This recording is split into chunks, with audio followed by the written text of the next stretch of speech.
Hi hello నమస్తే welcome to Q News. నేను మీ సిద్ధగౌని సుదర్శన్. ఇక రాష్ట్ర వ్యాప్తంగా బీసీలకు సంబంధించిన 42% రిజర్వేషన్కి సంబంధించి ఒక చర్చ జరుగుతూ ఉంది. చర్చ జరగడమే కాదు, అనేక రకాలైనటువంటి ఉద్యమాలు కూడా గతంలో జరిగినాయి. ఇప్పుడు ప్రభుత్వమే ఢిల్లీకి పోయి బీసీ సంఘాలు ఏవైతే ఉంటాయో ఆ సంఘాలతో కలిసి ధర్నా చేసినటువంటి పరిస్థితి కనిపిస్తూ ఉంది. నిజంగా ఈ 42% రిజర్వేషన్లకు సంబంధించి సాధ్యమవుతుందా? ఆ రిజర్వేషన్లు సాధ్యం కావా? ఒకవేళ దీనికి కారణాలేంటి? అసలు జరుగుతున్నటువంటి పరిణామాల నేపథ్యంలో అసలు బీసీలకు మంచి జరుగుతుందా, చెడు జరుగుతుందా? అసలు రాజ్యాంగం ఏం చెప్తుంది? ఇవన్నీ విషయాలు మనం మాట్లాడేటువంటి ప్రయత్నం చేద్దాం. మనతో పాటు ఇప్పుడు కుమారస్వామి గారు, కోడెపాక కుమారస్వామి గారు ఉన్నారు. ఆయన ఏడీగా పనిచేస్తున్నారు తెలంగాణ జెన్కోలో. అయితే చాలా పత్రికలకు వ్యాసాలు రాసిండు ఆయన. తర్వాత వ్యాసాలు రాయడమే కాదు, అంటే బీసీలకు సంబంధించినటువంటి వ్యాసాలు రాయడమే కాదు, 2006 నుంచి ఇప్పటి వరకు, అంటే ఇప్పుడు కొనసాగుతూ ఉన్నాడు ఇంకా. అంటే గత 20 సంవత్సరాలుగా 2 దశాబ్దాలుగా అలుపెరగకుండా బీసీల కోసం ప్రత్యేకంగా పోరాటాలు కానీ, బీసీల కోసం ప్రత్యేకమైనటువంటి కార్యాచరణ కానీ, తర్వాత ఉద్యోగులను ఏకం చేయడంలో కానీ తనదైనటువంటి ముద్ర వేసుకున్నాడు. బీసీ రిజర్వేషన్లు రాజ్యాంగం అనేటువంటి పుస్తకాన్ని తీసుకొచ్చిండు. ఎందుకంటే వివిధ పత్రికల్లో రాసినటువంటి వ్యాసాలు ఆ పుస్తకంగా తీసుకురావడం జరిగింది. దాంతోపాటు అనేక రకాలమైనటువంటి పుస్తకాలు కూడా ఆయన రాసిండు. అవి చెప్పుకోవాలంటే ఇక చాలా ఉంటాయి. Handbook on BC OBC reservation 2009, తర్వాత the reservation and concession for scheduled caste, scheduled tribe and backward classes 2011, A handbook on backward classes BC OBCs, scheduled caste, scheduled tribes and economically weaker section 2019, 4, తర్వాత BC కులాల హక్కులు, సామాజిక న్యాయం, తర్వాత BC కులాల రిజర్వేషన్లు, సమస్యలు, పరిష్కారం, ఇలా చాలా పుస్తకాలు కూడా రాసి అపారమైనటువంటి జ్ఞానం ఉన్నటువంటి వ్యక్తి కుమారస్వామి గారు. ఆయనతో మాట్లాడేటువంటి ప్రయత్నం చేద్దాం. నమస్తే అన్న. తర్వాత ఇప్పుడు ఈ పుస్తకానికి సంబంధించి, అంటే ఇప్పుడు ప్రత్యేకంగా ఇప్పుడు 42% రిజర్వేషన్కి సంబంధించి దేశవ్యాప్తంగా చర్చ జరుగుతూ ఉంది. తెలంగాణలో కులగణన జరిగింది. తర్వాత కులగణన జరిగింది, ఎంతవరకు జరిగింది, ఏం కథ అది పక్కకు పెడితే, ఈ 42% రిజర్వేషన్ని స్థానిక సంస్థల్లో, ఇటు విద్యా ఉద్యోగాల్లో ఇవ్వాలనేటువంటిది ఆల్రెడీ గతంలోనే కాంగ్రెస్ పార్టీ తన మేనిఫెస్టోలో పెట్టింది. దాన్ని అమలు చేయాలని చెప్పేసి డిమాండ్లు వస్తున్నటువంటి నేపథ్యంలో ప్రభుత్వమే ముందుండి మొత్తం మీద బిల్ పాస్ చేసింది. ఆ బిల్ ఎంతవరకు సాధ్యమైతే దానిపైన తెలుసుకోవడంతో పాటు బీసీ రిజర్వేషన్లు రాజ్యాంగం అనేటువంటి పుస్తకంలో అనేక విషయాలు పేర్కొన్నాడు. ఇది ఎవరేసిందంటే భూమి బుక్ ట్రస్ట్ వాళ్ళు వేసింది. ఇది ఆర్టీసీ క్రాస్ రోడ్లో ఉంటుంది. ఇది దీనికి సంబంధించి మనం పూర్తి వివరాలు కూడా మనం ఇద్దాం. అయితే ఈ విషయాలు మనం తర్వాత మాట్లాడుకుందాం, అంటే తర్వాత ఇద్దాం.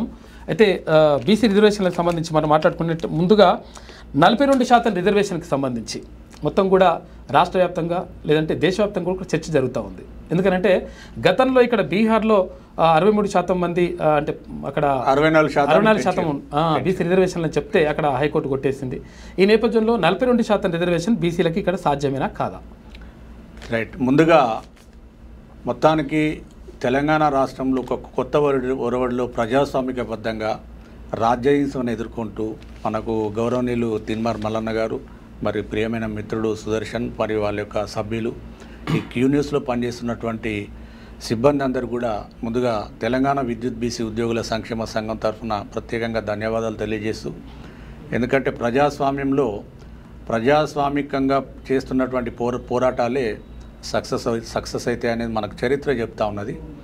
ఎందుకంటే ఈ భారతదేశంలో ఒకసారి మనకు రాజ్యాంగం అమల్లోకి వచ్చిన తర్వాత ప్రభుత్వాలు కానీ, అటు రాష్ట్ర ప్రభుత్వం కానీ, కేంద్ర ప్రభుత్వం కానీ, మన ఈ దేశంలో నివసిస్తున్న పౌరులు కానీ, పౌర సంఘాలు కూడా ప్రజాస్వామ్యబద్ధంగా పోరాడి నెగ్గాల్సిందే. ఈ క్రమం లోపల మొత్తానికంటే నేను చూసిన దాంట్లో ఇప్పటివరకు క్యూన్యూస్ వీళ్ళు పనిచేసినట్టుగా ఎక్కడ ఏ ఛానల్ కూడా పనిచేయలేదని నా యొక్క అభిప్రాయం. Thank you. సరే, ఇప్పుడు మనకు ఈ తెలంగాణ రాష్ట్రంలో ఒక పెద్ద ఎత్తున చర్చ ఏంటంటే 42% ఇవాళ కాంగ్రెస్ పార్టీ ఇచ్చిన హామీ మేరకు మనకు 2 బిల్లులను మన ముందుకు తీసుకొచ్చి, ఆ 2 బిల్లులను కూడా మనం ఏమనుకున్నామంటే, ఈ అసెంబ్లీ ఎన్నికల ముందేమో చెప్పినటువంటి అంశం ఏంటంటే 42% స్థానిక సంస్థలలో రిజర్వేషన్లు అమలు చేస్తాము. గత బీఆర్ఎస్ ప్రభుత్వము 2019లో ఉన్న 34% రిజర్వేషన్ 20% కుదించి అమలు చేసారు. మేము అట్లా కాకుండా 42% వర్గీకరణతో అమలు చేస్తామని అధికారంలోకి రావడం జరిగింది. మరి దాని ప్రకారంగానే వాళ్ళు ఇచ్చిన హామీ మేరకే, ఎందుకంటే ఇప్పుడు మనకు అసలు ఈ బీసీ సమస్యలు అసలు ఈ దేశం లోపల దేశంలో ఉన్న రిజర్వేషన్లు కానీ రాష్ట్రాలలో రిజర్వేషన్లు కానీ బీసీ రిజర్వేషన్లు అనగానే ఒక పెద్ద సమస్యగా క్రియేట్ అవుతుంది. అవును, ఈ దేశంలో ఎస్సీ ఎస్టీలకు కూడా రిజర్వేషన్లు ఉన్నాయి, తర్వాత మహిళలకు రిజర్వేషన్లు ఉన్నాయి, దివ్యాంగులకు ఉన్నాయి. ఏ రిజర్వేషన్ల మీద కూడా ఇంత కేసులు రావడము, ప్రభుత్వాలు ప్రజలను మభ్యపెట్టడం అనేది జరగదు. అంటే నేనేమంటున్నా అంటే నేను చాలా పల్లెటూరులో పుట్టడము, మోస్ట్ బ్యాక్వర్డ్ కమ్యూనిటీలో పుట్టడము, చదువుకోవడము. నేను 22 సంవత్సరాలకే అంటే మాకు అప్పుడున్న సమస్య అప్పుడు ఏంటంటే ఈ పీపుల్స్ వార్ గ్రూప్స్, తర్వాత నక్సలైట్స్ గ్రూప్, ఇవి పెద్ద సాహిత్యం పెద్ద ఎత్తున మేము కూడా చదివేవాళ్ళం చిన్నప్పుడే, చాలా ప్రభావితమయ్యేవాళ్ళం. కానీ నాకు 22 సంవత్సరాలకు నేనేం చేసిన అంటే ఈ రాజ్యాంగం ఉన్నటువంటి డెమోక్రటిక్ సిస్టమ్ మీద ఒక అవగాహన వచ్చింది నాకు. అప్పటిదాకా నాకు కూడా అవగాహన రాలేదు. అప్పుడు అర్థమైంది ఏంటంటే ఈ లెఫ్ట్కి పోయేటోళ్ళంతా రైట్కి పోతే బాగుండు, వాళ్ళు లెఫ్ట్కి పోయినా అది అటే పోతుంది అనుకున్నాం. ఇవాళ దేశంలో పరిస్థితి కూడా అంతే. ఎందుకంటే ప్రజాస్వామిక దేశం లోపల, రాజ్యాంగబద్ధంగా నడుస్తున్నటువంటి ఈ దేశం లోపల నువ్వు రాజు కావాలంటే ఓట్లు వేసుకోవాలి. ఓట్లు సీట్లతోని ఏదైనా సాధ్యం అనేది తెలుసుకొని దాని తర్వాత మన కుటుంబము, ఎందుకంటే ఆర్థిక నేపథ్యము, ఫ్యామిలీ గడవాలి కాబట్టి మొత్తంగా కాంపిటీషన్ ఎగ్జామ్స్ రాస్తూ ముందు రైల్వే ఉద్యోగాలు దానిలో జాయిన్ అవ్వడము, మళ్ళీ దాని తర్వాత ఎలక్ట్రిసిటీలో సబ్ ఇంజనీర్గా నా యొక్క ఉద్యోగ ప్రస్థానం మొదలైంది. ఏదో ఉద్యోగం రాగానే మన కుటుంబానికే పరిమితంగా కాకుండా మనకు ఉన్న దాంట్లో ఉద్యోగులు అంటేనే పరిమితులు, లిమిట్స్, టైం ఉంటుంది కాబట్టి ఆ టైం లోపల మనకు డబ్బులు కానీ మనకు ముఖ్యంగా సమయాన్ని, అంటే ఫ్యామిలీకి దూరంగా ఉండి సమయాన్ని కేటాయిస్తూ 8 గంటలు ఆటోమేటిక్గా డ్యూటీ కేటాయించాలి. ఉన్న సమయం లోపలనే నేను దాదాపుగా 20 సంవత్సరాల నుంచి ఈ విద్యుత్ బీసీ ఉద్యోగుల సంక్షేమ సంఘంలో పనిచేస్తున్నా. ఇప్పుడు దాదాపుగా 10 సంవత్సరాల పైగా నేనే స్టేట్ ప్రెసిడెంట్. మాకు గౌరవ ప్రధాన కార్యదర్శి మొత్తం వెంకన్నగౌడ్ గారు అని ఉంటారు. మనం ఈ తెలంగాణ రాష్ట్రంలో ఉమ్మడి రాష్ట్రంలోనే విద్యుత్ బీసీ ఉద్యోగుల సంక్షేమ సంఘం అనేది ఒక రోల్ మోడల్ అనమాట. ఎందుకంటే ఏ బీసీ ఉద్యోగ సంఘాలకు గుర్తింపు ఉండదు, కానీ మాది రికగ్నైజ్డ్ ఆర్గనైజేషన్, పూర్తి స్థాయిలో కార్యాచరణ కూడా అట్లా పనిచేస్తూ ముందుకెళ్తున్నాం. ఇప్పుడు అసలు బీసీ రిజర్వేషన్లు అనగానే మనం ముందుగా రాజ్యాంగం మీద చర్చ చేయాలి. ఎందుకంటే రాజ్యాంగం ప్రకారమే ఇటు పాలకుడు అంటే కొన్ని తప్పులు చేసినా కూడా రాజ్యాంగ పరిధిలోనే పనిచేయాలి. ఇలా పరిపాలన చేస్తున్నటువంటి ప్రభుత్వాలు కానీ, సుప్రీంకోర్టు, హైకోర్టులు కూడా, న్యాయ వ్యవస్థ కూడా రాజ్యాంగ పరిధిలోనే మనకు తీర్పులు ఇస్తారు. అంతే. మరి బీసీ రిజర్వేషన్లు అనగానే ముందు రాజ్యాంగం మీద ఎవరు చర్చ చేయరు, ఎవరు మాట్లాడరు. ముందు దాని మీద మాట్లాడాలి.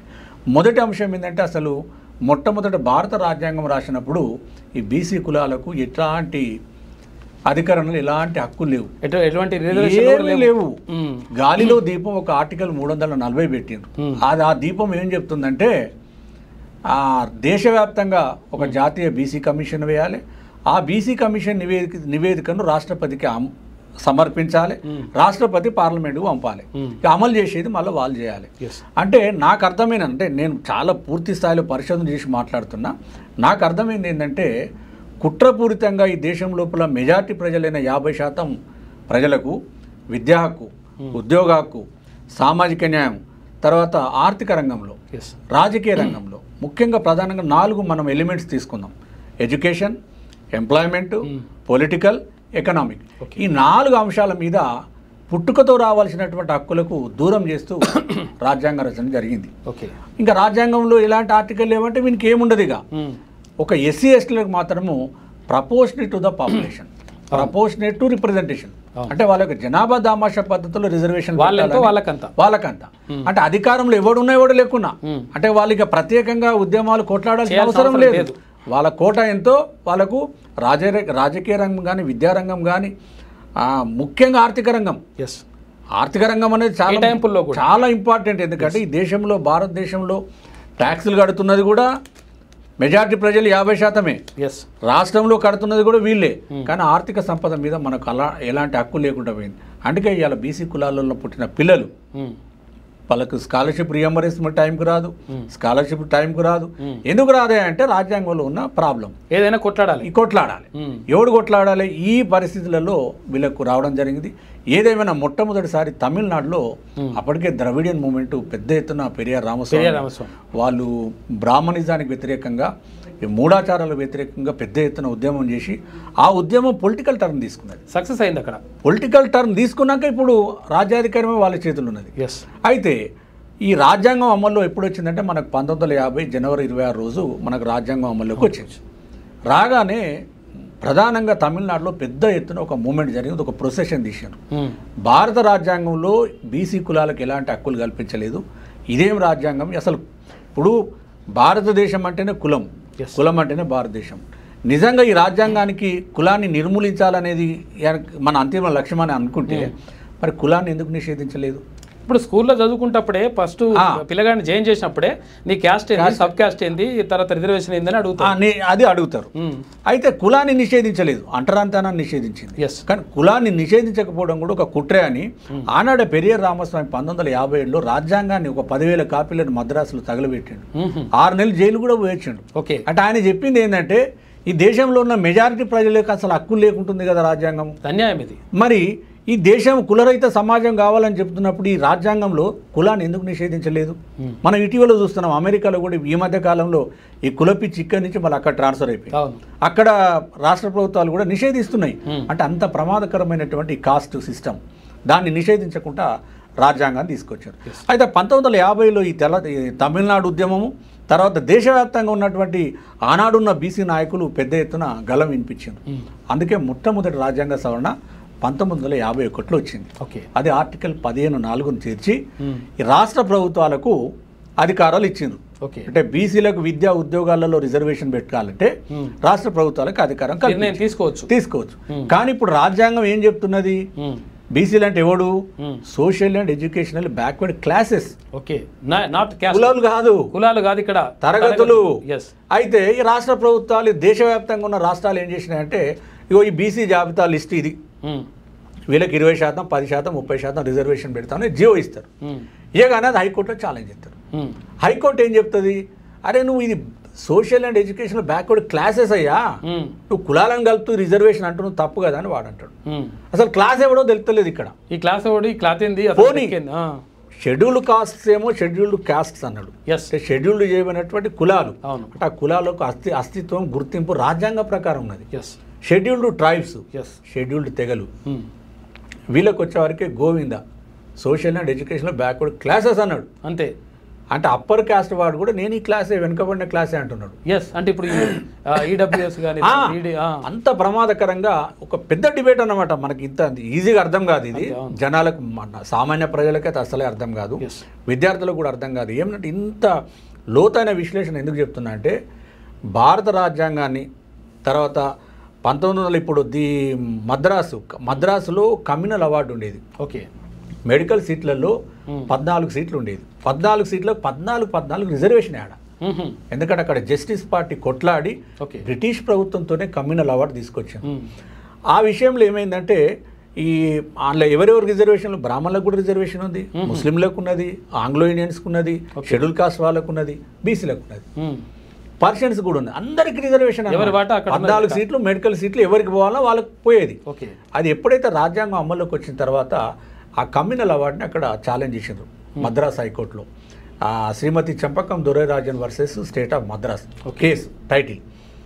అక్కడ మద్రాస్ హైకోర్టు ఏం చెప్పిందంటే మరి ఒకసారి కాన్స్టిట్యూషన్ రాజ్యాంగం అమల్లోకి వచ్చింది, బ్రిటిష్ ప్రభుత్వం లేదు, మరి రాజ్యాంగం ప్రకారంగా చూస్తే ఈ రకమైనటువంటి రిజర్వేషన్లు చెల్లవని కొట్టేసింది. కొట్టేసిన తర్వాత సుప్రీంకోర్టుకి వెళ్ళింది. సుప్రీంకోర్టులో కూడా 5 జడ్జీల రాజ్యాంగ ధర్మాసనం ఏర్పడి అసలు ఈ కమ్యూనల్ అవార్డు చెల్లదా, వెదర్ కాన్స్టిట్యూషనల్ అన్కాన్స్టిట్యూషనల్ అనేది దాని మీద చర్చ చేసినప్పుడు వాళ్ళు కూడా గదే చెప్పారు. రాజ్యాంగ పరంగా కమ్యూనల్ అవార్డు చెల్లదని కొట్టివేయడం జరిగింది. ప్రత్యేకంగా ఎక్కడ కూడా పేర్కొన్న ఎక్కడ లేదు కదా. ఇప్పుడు నీకు షెడ్యూల్ కాస్ట్ షెడ్యూల్ ట్రైబ్ ఉంది తప్ప మిగతా ఎవరికి లేదు కదా. లేదు కాబట్టి కమ్యూనల్ అవార్డు కొట్టేసిన తర్వాత, అందుకే మొట్టమొదటి రాజ్యాంగ సవరణ వచ్చిన తర్వాతనే అక్కడక్కడ రాష్ట్ర ప్రభుత్వాలు బీసీ జాబితా రిలీజ్ చేయడము, కొట్టివేయడం. మన దగ్గర కూడా అంతే. 1960, 1955 బీసీ లిస్టులు ఇస్తారు, హైకోర్టు కొట్టేస్తుంది. ఏందా అంటే నువ్వు బ్యాక్వర్డ్ క్లాసెస్ పేరు మీద కులాలను చేస్తున్నావా, దాని క్రైటీరియా ఉన్నది కరెక్ట్ కాదని కొట్టేస్తారు. ఆ రకంగా జరిగిన తర్వాత ఇట్లా విద్యా ఉద్యోగాల పరిస్థితి అది. ఇక మనం అంటున్నటువంటి స్థానిక సంస్థల విషయం ఇది వేరే మళ్ళీ టాపిక్. మనకు స్థానిక సంస్థలలో మొదటిగా ఆనాడు ఉన్నటువంటి కేంద్ర ప్రభుత్వము 1992లో 73-74వ రాజ్యాంగ సవరణ ద్వారా ఈ స్థానిక సంస్థలైనటువంటి సర్పంచ్, ఎంపీటీసీ, జెడ్పీటీసీ, మున్సిపాలిటీలలో రిజర్వేషన్ల కోసం ఆర్టికల్ 243ని చేర్చిండ్రు. ఓకే.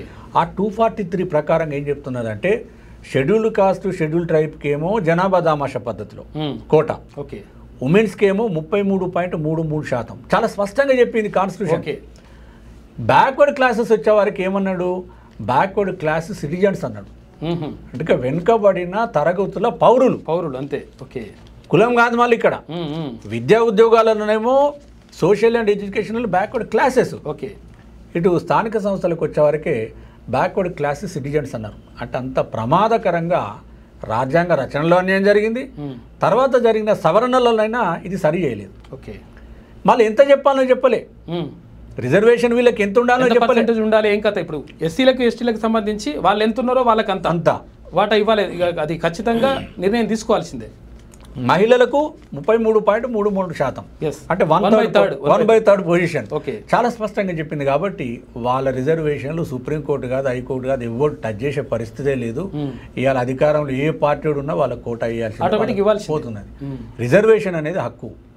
బీసీది మాత్రం అని భిక్ష లెక్క చేసి ఇవాళ సుప్రీంకోర్టులో తీర్పులు ఎలా వస్తున్నాయంటే అసలు ప్రధానంగా ఈ రిజర్వేషన్ కాన్సెప్టు, ఈ క్లాసు కాస్ట్ కాన్ఫ్లిక్టు, అసలు ఈ క్రిమిలేర్ అంశం ఎందుకు వచ్చింది, ఈ అనేక అంశాలను కనుక మనం తెలుసుకోవాలంటే మొదట మండల్ కమిషన్ రిపోర్ట్ ఆధారంగా వచ్చినటువంటి మండల్ కమిషన్ తీర్పులో 9 మంది రాజ్యాంగ ధర్మాసనము చాలా స్పష్టంగా చాలా మంచి అంశాల మీద జడ్జిమెంట్ ఇవ్వడం జరిగింది. 9 మంది జడ్జిలు.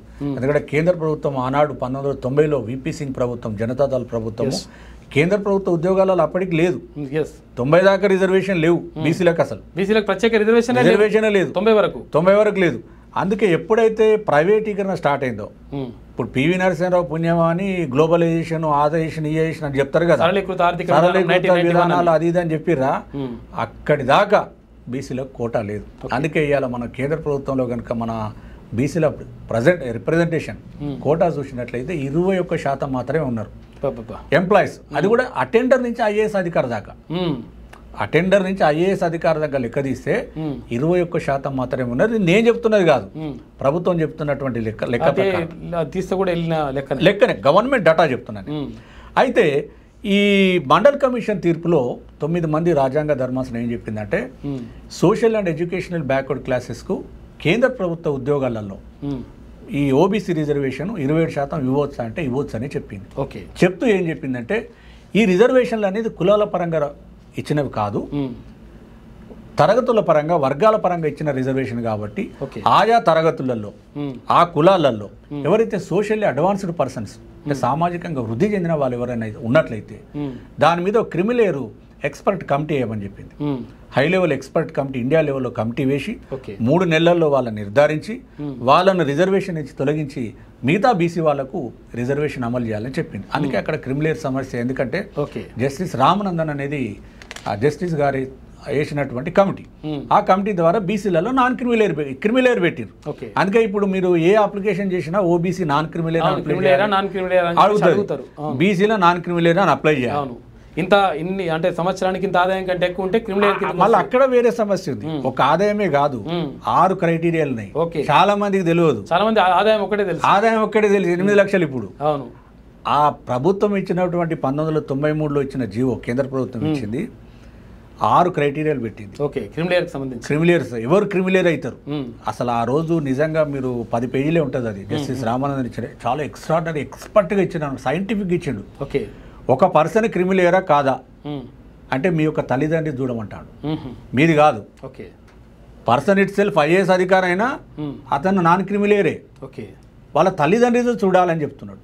ఎందుకంటే ఒక మనిషి యొక్క సమాజంలో గుర్తింపు, సామాజిక హోదా ఎప్పుడు పెరుగుతుందంటే తల్లిదండ్రుల యొక్క స్టేటస్ని బట్టి కానీ, తల్లిదండ్రుల యొక్క ఆదాయాన్ని బట్టే పెరుగుతుందని చాలా సైంటిఫిక్గా ఇచ్చినటువంటి తీర్పు. అది రిపోర్ట్. దాని తర్వాత అంటే అది పెద్ద సబ్జెక్టు, మనకు టైం సరిపోదు. అయితే దాని నుంచి మనకు ఏమైందంటే ఈ మన బీసీ కోట, ఓబీసీ కోట కేంద్ర ప్రభుత్వంలో వచ్చింది. అప్పటిదాకా లేదు. అయితే మండల్ కమిషన్ తీర్పు ఎందుకు చెప్తున్నా అంటే ఇవాళ దేశవ్యాప్తంగా, అంతర్జాతీయ వ్యాప్తంగా ఈ మధ్య ఇచ్చినటువంటి ఎస్సీ వర్గీకరణ తీర్పు కూడా మండల్ కమిషన్ తీర్పు బేస్ చేసుకుని వచ్చినటువంటి తీర్పు. అంటే అంత పెద్ద జడ్జిమెంట్ అన్నమాట. ప్రతి బీసీలలో ఉన్నటువంటి విద్యార్థులు కానీ మేధావులు కానీ అందరూ మండల్ కమిషన్ రిపోర్టును మండల్ కమిషన్ జడ్జిమెంట్ కనుక చదివితే మనకు బాగా ఐడియా వస్తుంది. ఓకే. అయితే ఆనాడు ఏం చెప్పిందంటే 50% సీలింగ్ ఎప్పుడు వచ్చింది? 1951 నుంచి చాలా సుప్రీంకోర్టు బెంచ్ కేసులు వచ్చినాయి.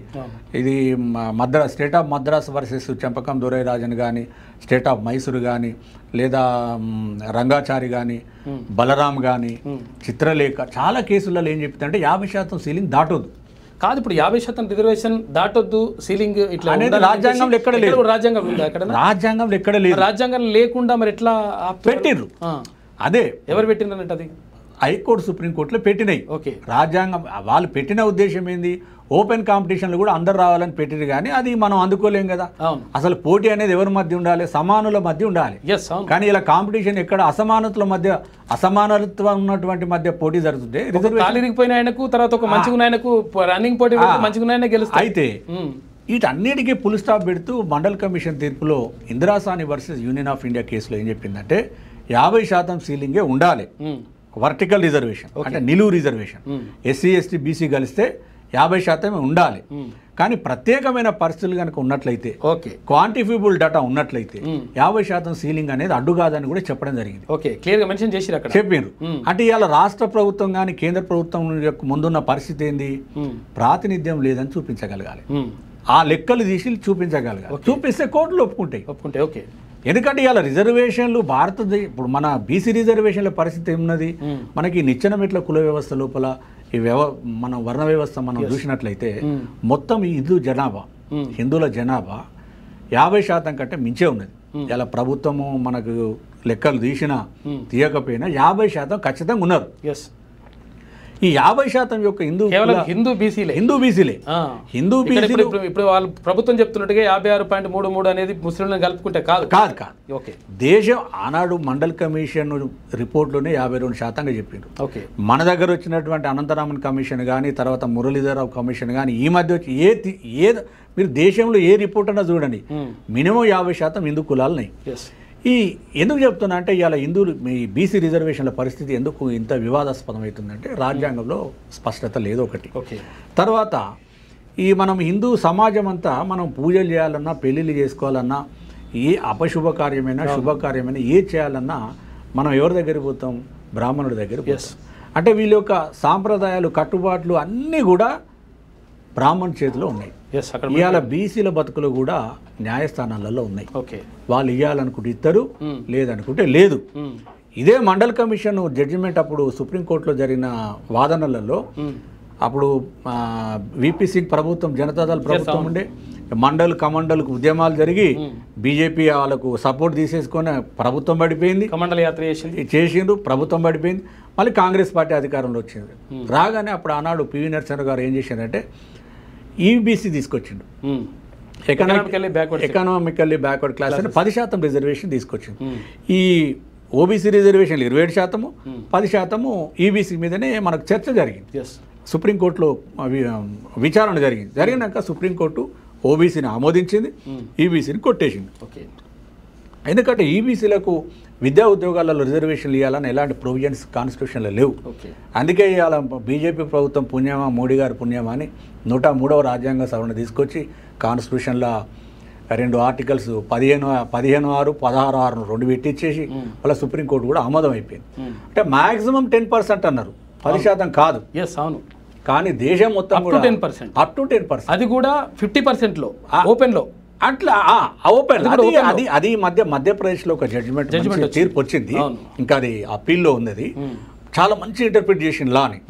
అసలు ఈ 10% అనేది ఇప్పుడు 100%లోనా నువ్వు లేకపోతే స్లాబ్ ఎత్తేసిన తర్వాత ఎత్తేసినాక, ఎందుకంటే కాన్స్టిట్యూషన్ ఆర్టికల్ 15(6), 16(6) ఏం చెప్తుందంటే ఎవరు ఈ ఈడబ్ల్యూఎస్ అనేది ఎకనామికల్ వీకర్ సెక్షన్ ఎవరు అనే దానికి డెఫినేషన్ దాంట్లో ఏముందంటే అదర్ దాని ఎస్సీ ఎస్టీ బీసీస్ అన్నారు. ఎందుకు అట్లా అంటే వీళ్ళు ఇందులో కూడా ఎకనామికల్ వీకర్ ఉన్నారు, కానీ ఆ పెట్టిన రిజర్వేషన్ వాళ్ళ కోసం పెట్టారు. స్పెషల్లీ అప్పర్ కమ్యూనిటీస్ కోసం పెట్టారు.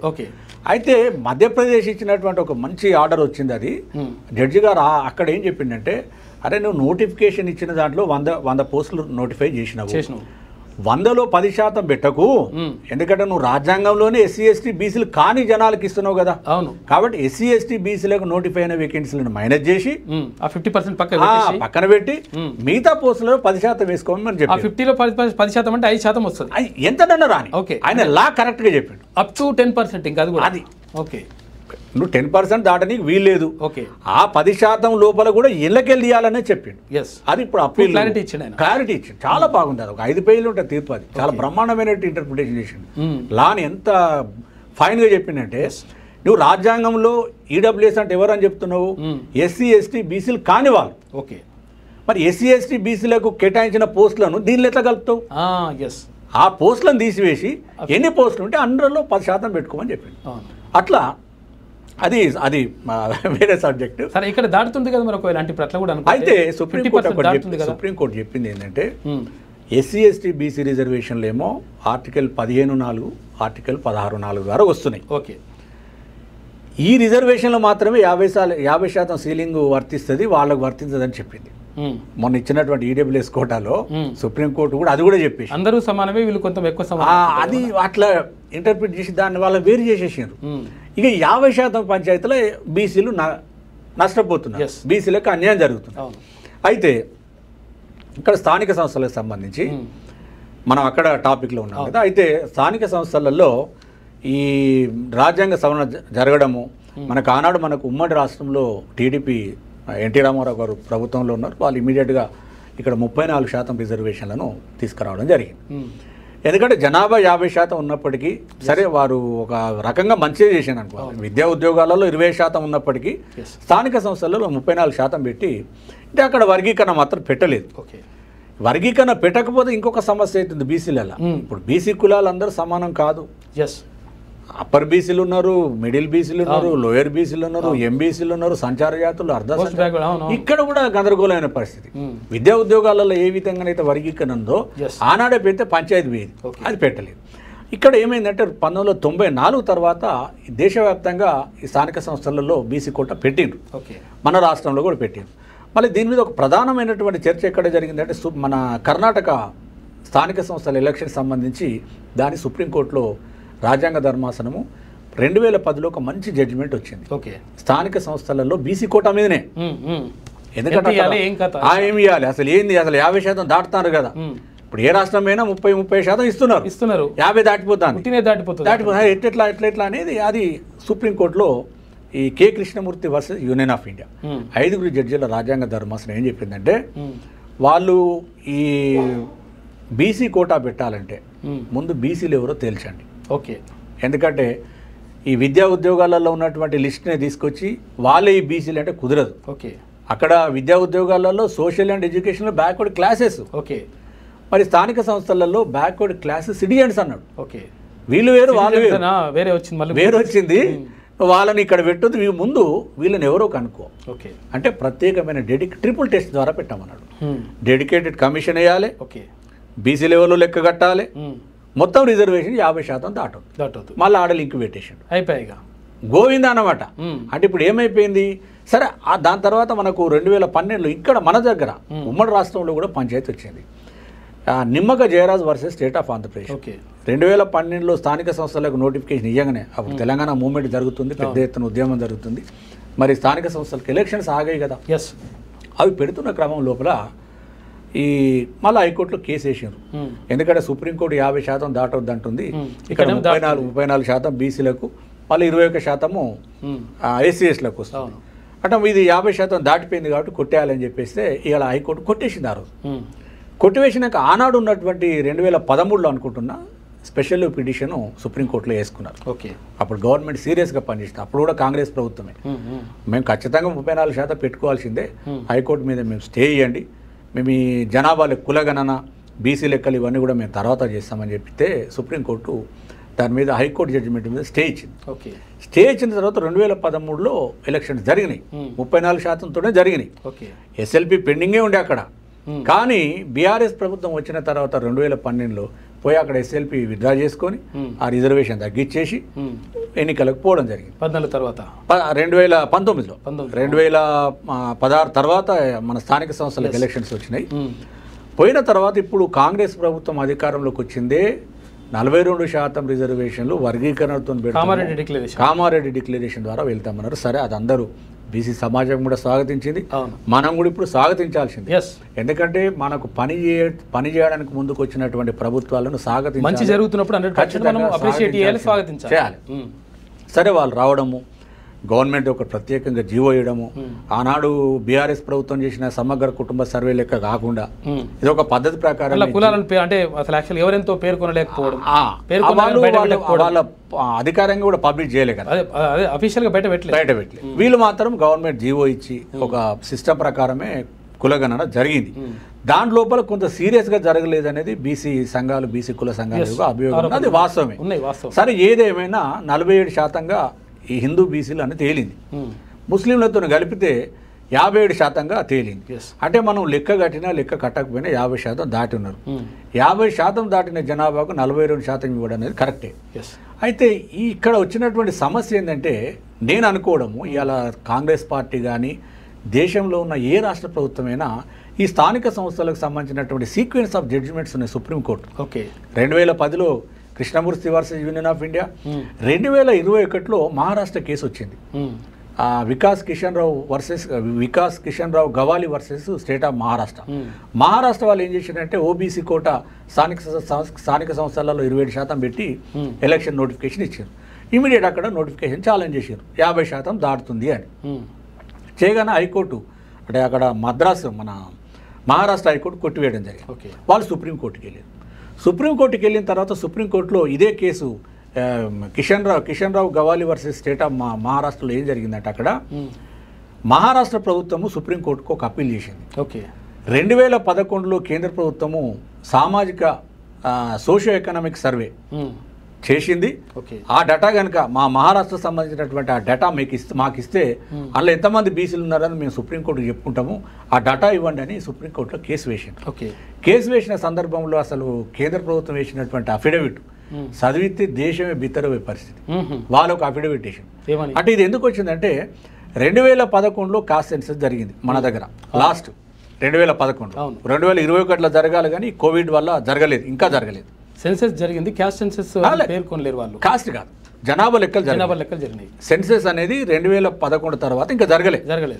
అయితే 2011లో జరిగే సెన్సెస్ లోపల 2010లో పెద్ద ఎత్తున సమాజ్వాదీ పార్టీ కానీ, డిఎంకే పార్టీ కానీ, ఆర్జేడీ కానీ, ఎవరైతే బీసీలు లీడ్ చేస్తున్నటువంటి పొలిటికల్ పార్టీస్ 2010లో పెద్ద ఎత్తున పార్లమెంట్లో గొడవ చేసినాయి. యాదవత్రయం ఎక్కువ దానిపైన పెద్ద ఎత్తున గొడవ చేసినాయి. ఏం చేసినాయి, ఈ 2011లో తీయబోయే జనాభా లెక్కలలో కులగణన చెయ్యండి, దాంట్లో బీసీలు ఎంత అనేది తెలుస్తుంది, కులగణన ఖచ్చితంగా చేయాలని వాళ్ళు డిమాండ్ చేసినప్పుడు ఏం చేసిందంటే, వాళ్ళు ఏం చెప్పినట్టు అప్పటికే 2010లో ఇదే ఆనాడు ప్రణబ్ ముఖర్జీ ఉండే హోమ్ మినిస్టర్గా, వారు ఏం చెప్పినట్టు ఇప్పటికే మనకు ఈ జనాభా లెక్కలకు సంబంధించినటువంటి సామాగ్రి, పేపర్ ప్రింట్ మెటీరియల్ కానీ అంతా ఇన్స్ట్రక్షన్స్ అంతా ఫీల్డ్లోకి వెళ్ళిపోయినాయి, మేము ఇప్పుడు చేయడం సాధ్యం కాదు.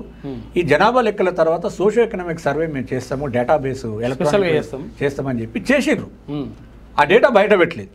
ఆ డేటా మాకు ఇవ్వండి, ఎందుకంటే కేంద్ర ప్రభుత్వం చేసింది కదా అని మహారాష్ట్ర ప్రభుత్వం అడిగితే, ఆ రోజు కేంద్ర ప్రభుత్వం ఏం చెప్పిందంటే, ఇవాళ దేశంలో ఒకప్పుడు 2-3 వేల కులాలు, 4 వేల కులాలు ఉండే, ఈరోజు 42 లక్షల కులాలు అయినాయి, మేము ఆ డేటాని ఇవ్వడానికి వీల్లేదు. 42 లక్షల కులాలు ఎట్లనట, ఒక కులంలో ఇంటి పేరుతో విడిపోయినట, గోత్రాలతో విడిపోయినట, అన్ని విడిపోయి 42 లక్షల కులాలు ఈ దేశంలో ఉన్నాయి, ఆ డేటా ఇవ్వడం సాధ్యం కాదని చెప్పింది. అంత విచిత్రంగా ఇంటి పేర్లు కులాలు ఇదే అసలు ఘోరమైన, అంటే మీకు ఎందుకంటే సుదర్శన్ అన్నగారు, మీరు ఇప్పుడు మన గూగుల్లో చూసినా దొరుకుతుంది, అది ఒక 150 పేజీల అఫిడవిట్ వేసిర్రు. ఆ అఫిడవిట్లు ఇదంతా రాసిర్రు.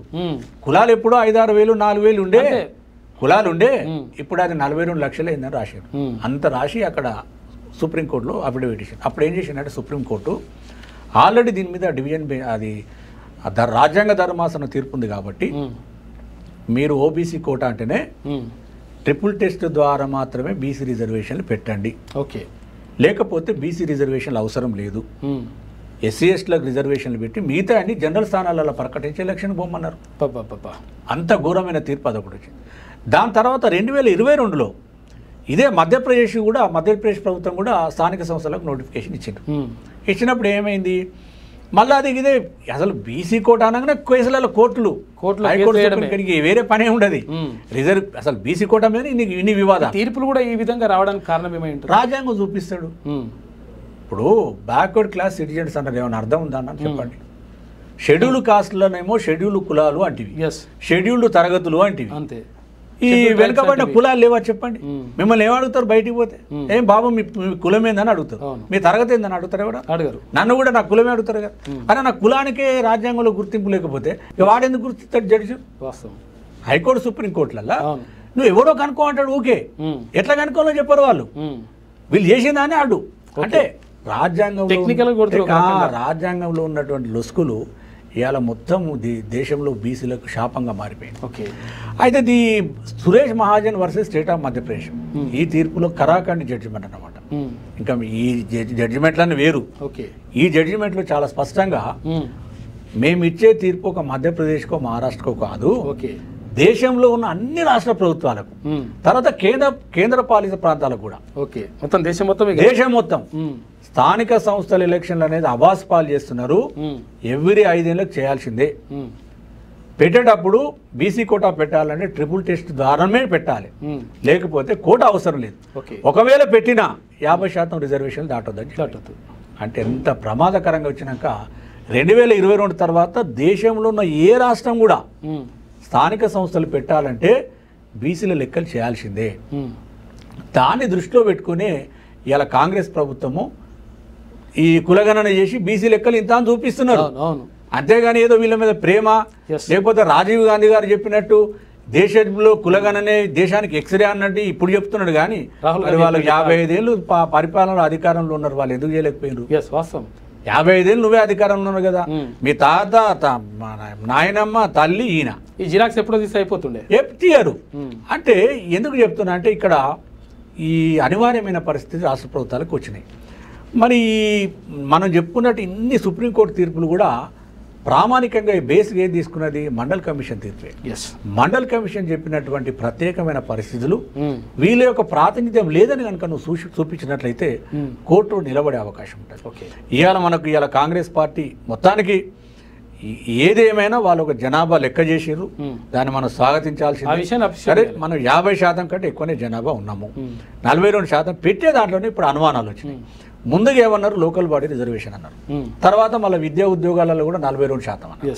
అది ఎప్పుడు తెచ్చారో ఏదో తెలియదు అసలు విద్యా ఉద్యోగాలలో రిజర్వేషన్లు వేరు స్థానిక సంస్థల రిజర్వేషన్లు వేరు విద్యా ఉద్యోగాలలో మీకు రిజర్వేషన్లు పెంచాలన్నా తగ్గియాలన్నా ఏదైనా కులాన్ని బీసీ జాబితాలో చేర్చాలన్నా తీసివేయాలన్నా రాష్ట్ర బీసీ కమిషన్కు అధికారం ఉంటుంది మరి ఈ విద్యా ఉద్యోగాలకు సంబంధించినటువంటి బిల్లు తీసుకొచ్చింది కదా దానికి మరి రాష్ట్ర బీసీ కమిషన్ ఆమోదం ఉందా నివేదిక ఉందా రాష్ట్ర వ్యాప్తంగా ఏమైనా పర్యటన చేసిందా ఏం లేదు కానీ 2 బిల్లులు తెచ్చారు అందరికి అప్పటికే అనుమానం వచ్చేసింది ఏదో బిల్లులు పాస్ చేసి ఢిల్లీకి పంపుతారని అంతే కానీ ఒకటి ఇప్పుడు ఉన్నటువంటి రాజ్యాంగం కానీ ఇప్పుడు ఉన్నటువంటి సుప్రీంకోర్టు హైకోర్టు తీర్పులు కూడా రాష్ట్ర ప్రభుత్వానికి సంబంధించినటువంటి విద్యా ఉద్యోగాలకు సంబంధించినటువంటి కానీ స్థానిక సంస్థలకు సంబంధించినటువంటి కూడా రాష్ట్ర ప్రభుత్వాల పరిధిలోనిదే మనం ఎందుకంటే మనం ఎగ్జాంపుల్ ఈ మధ్య బీహార్ తీసుకుందాం బీహార్ ప్రభుత్వం మొట్టమొదటిసారిగా దేశంలో కులగణన చేసింది ఆ రాష్ట్రంలో ఏ కులాలు ఎంతనో కాస్ట్ వైజ్ కూడా డేటా అధికారికంగా తెలంగాణలో అసలు యాక్చువల్ కాస్ట్ వైజ్ డేటా లేదు బయట పెట్టలేదు ఓవరాల్ ఇంత ఉన్నది బీసీలు ఇంత చెప్పింది కానీ ఏ కాస్ట్ వైజ్ డేటా చెప్పలేదు బీహార్ ప్రభుత్వం చేసినా అక్కడ ఏం చేసిండ్రు అక్కడ డేటా రాగానే అక్కడ రిజర్వేషన్ 64% పెంచడం జరిగింది పెంచిన తర్వాత అక్కడ హైకోర్టు కొట్టివేయడం జరిగింది ఇప్పుడు సుప్రీంకోర్టులో ఉంది సుప్రీంకోర్టు పెండింగ్ ఉన్నది ఎందుకు కొట్టేషన్ అంటే చిన్న టెక్నికల్ అంశం మీకు విద్యా ఉద్యోగాల రిజర్వేషన్ ఏమో ఆర్టికల్ 15 ఆర్టికల్ 16 అంటే అడిక్వేట్ రిప్రజెంటేషన్ అంటే సరైనంత ప్రాతినిధ్యం ఉందా లేదా అనేది చూడాలి మరి అదే మనకు ఎస్సీఎస్లకు సంబంధించినటువంటి పొలిటికల్ రిజర్వేషన్ ఉంటుంది కదా వాటిల్లో ప్రపోర్షనేట్ రిప్రజెంటేషన్ అంటే ఎంత ఉంటో అంతే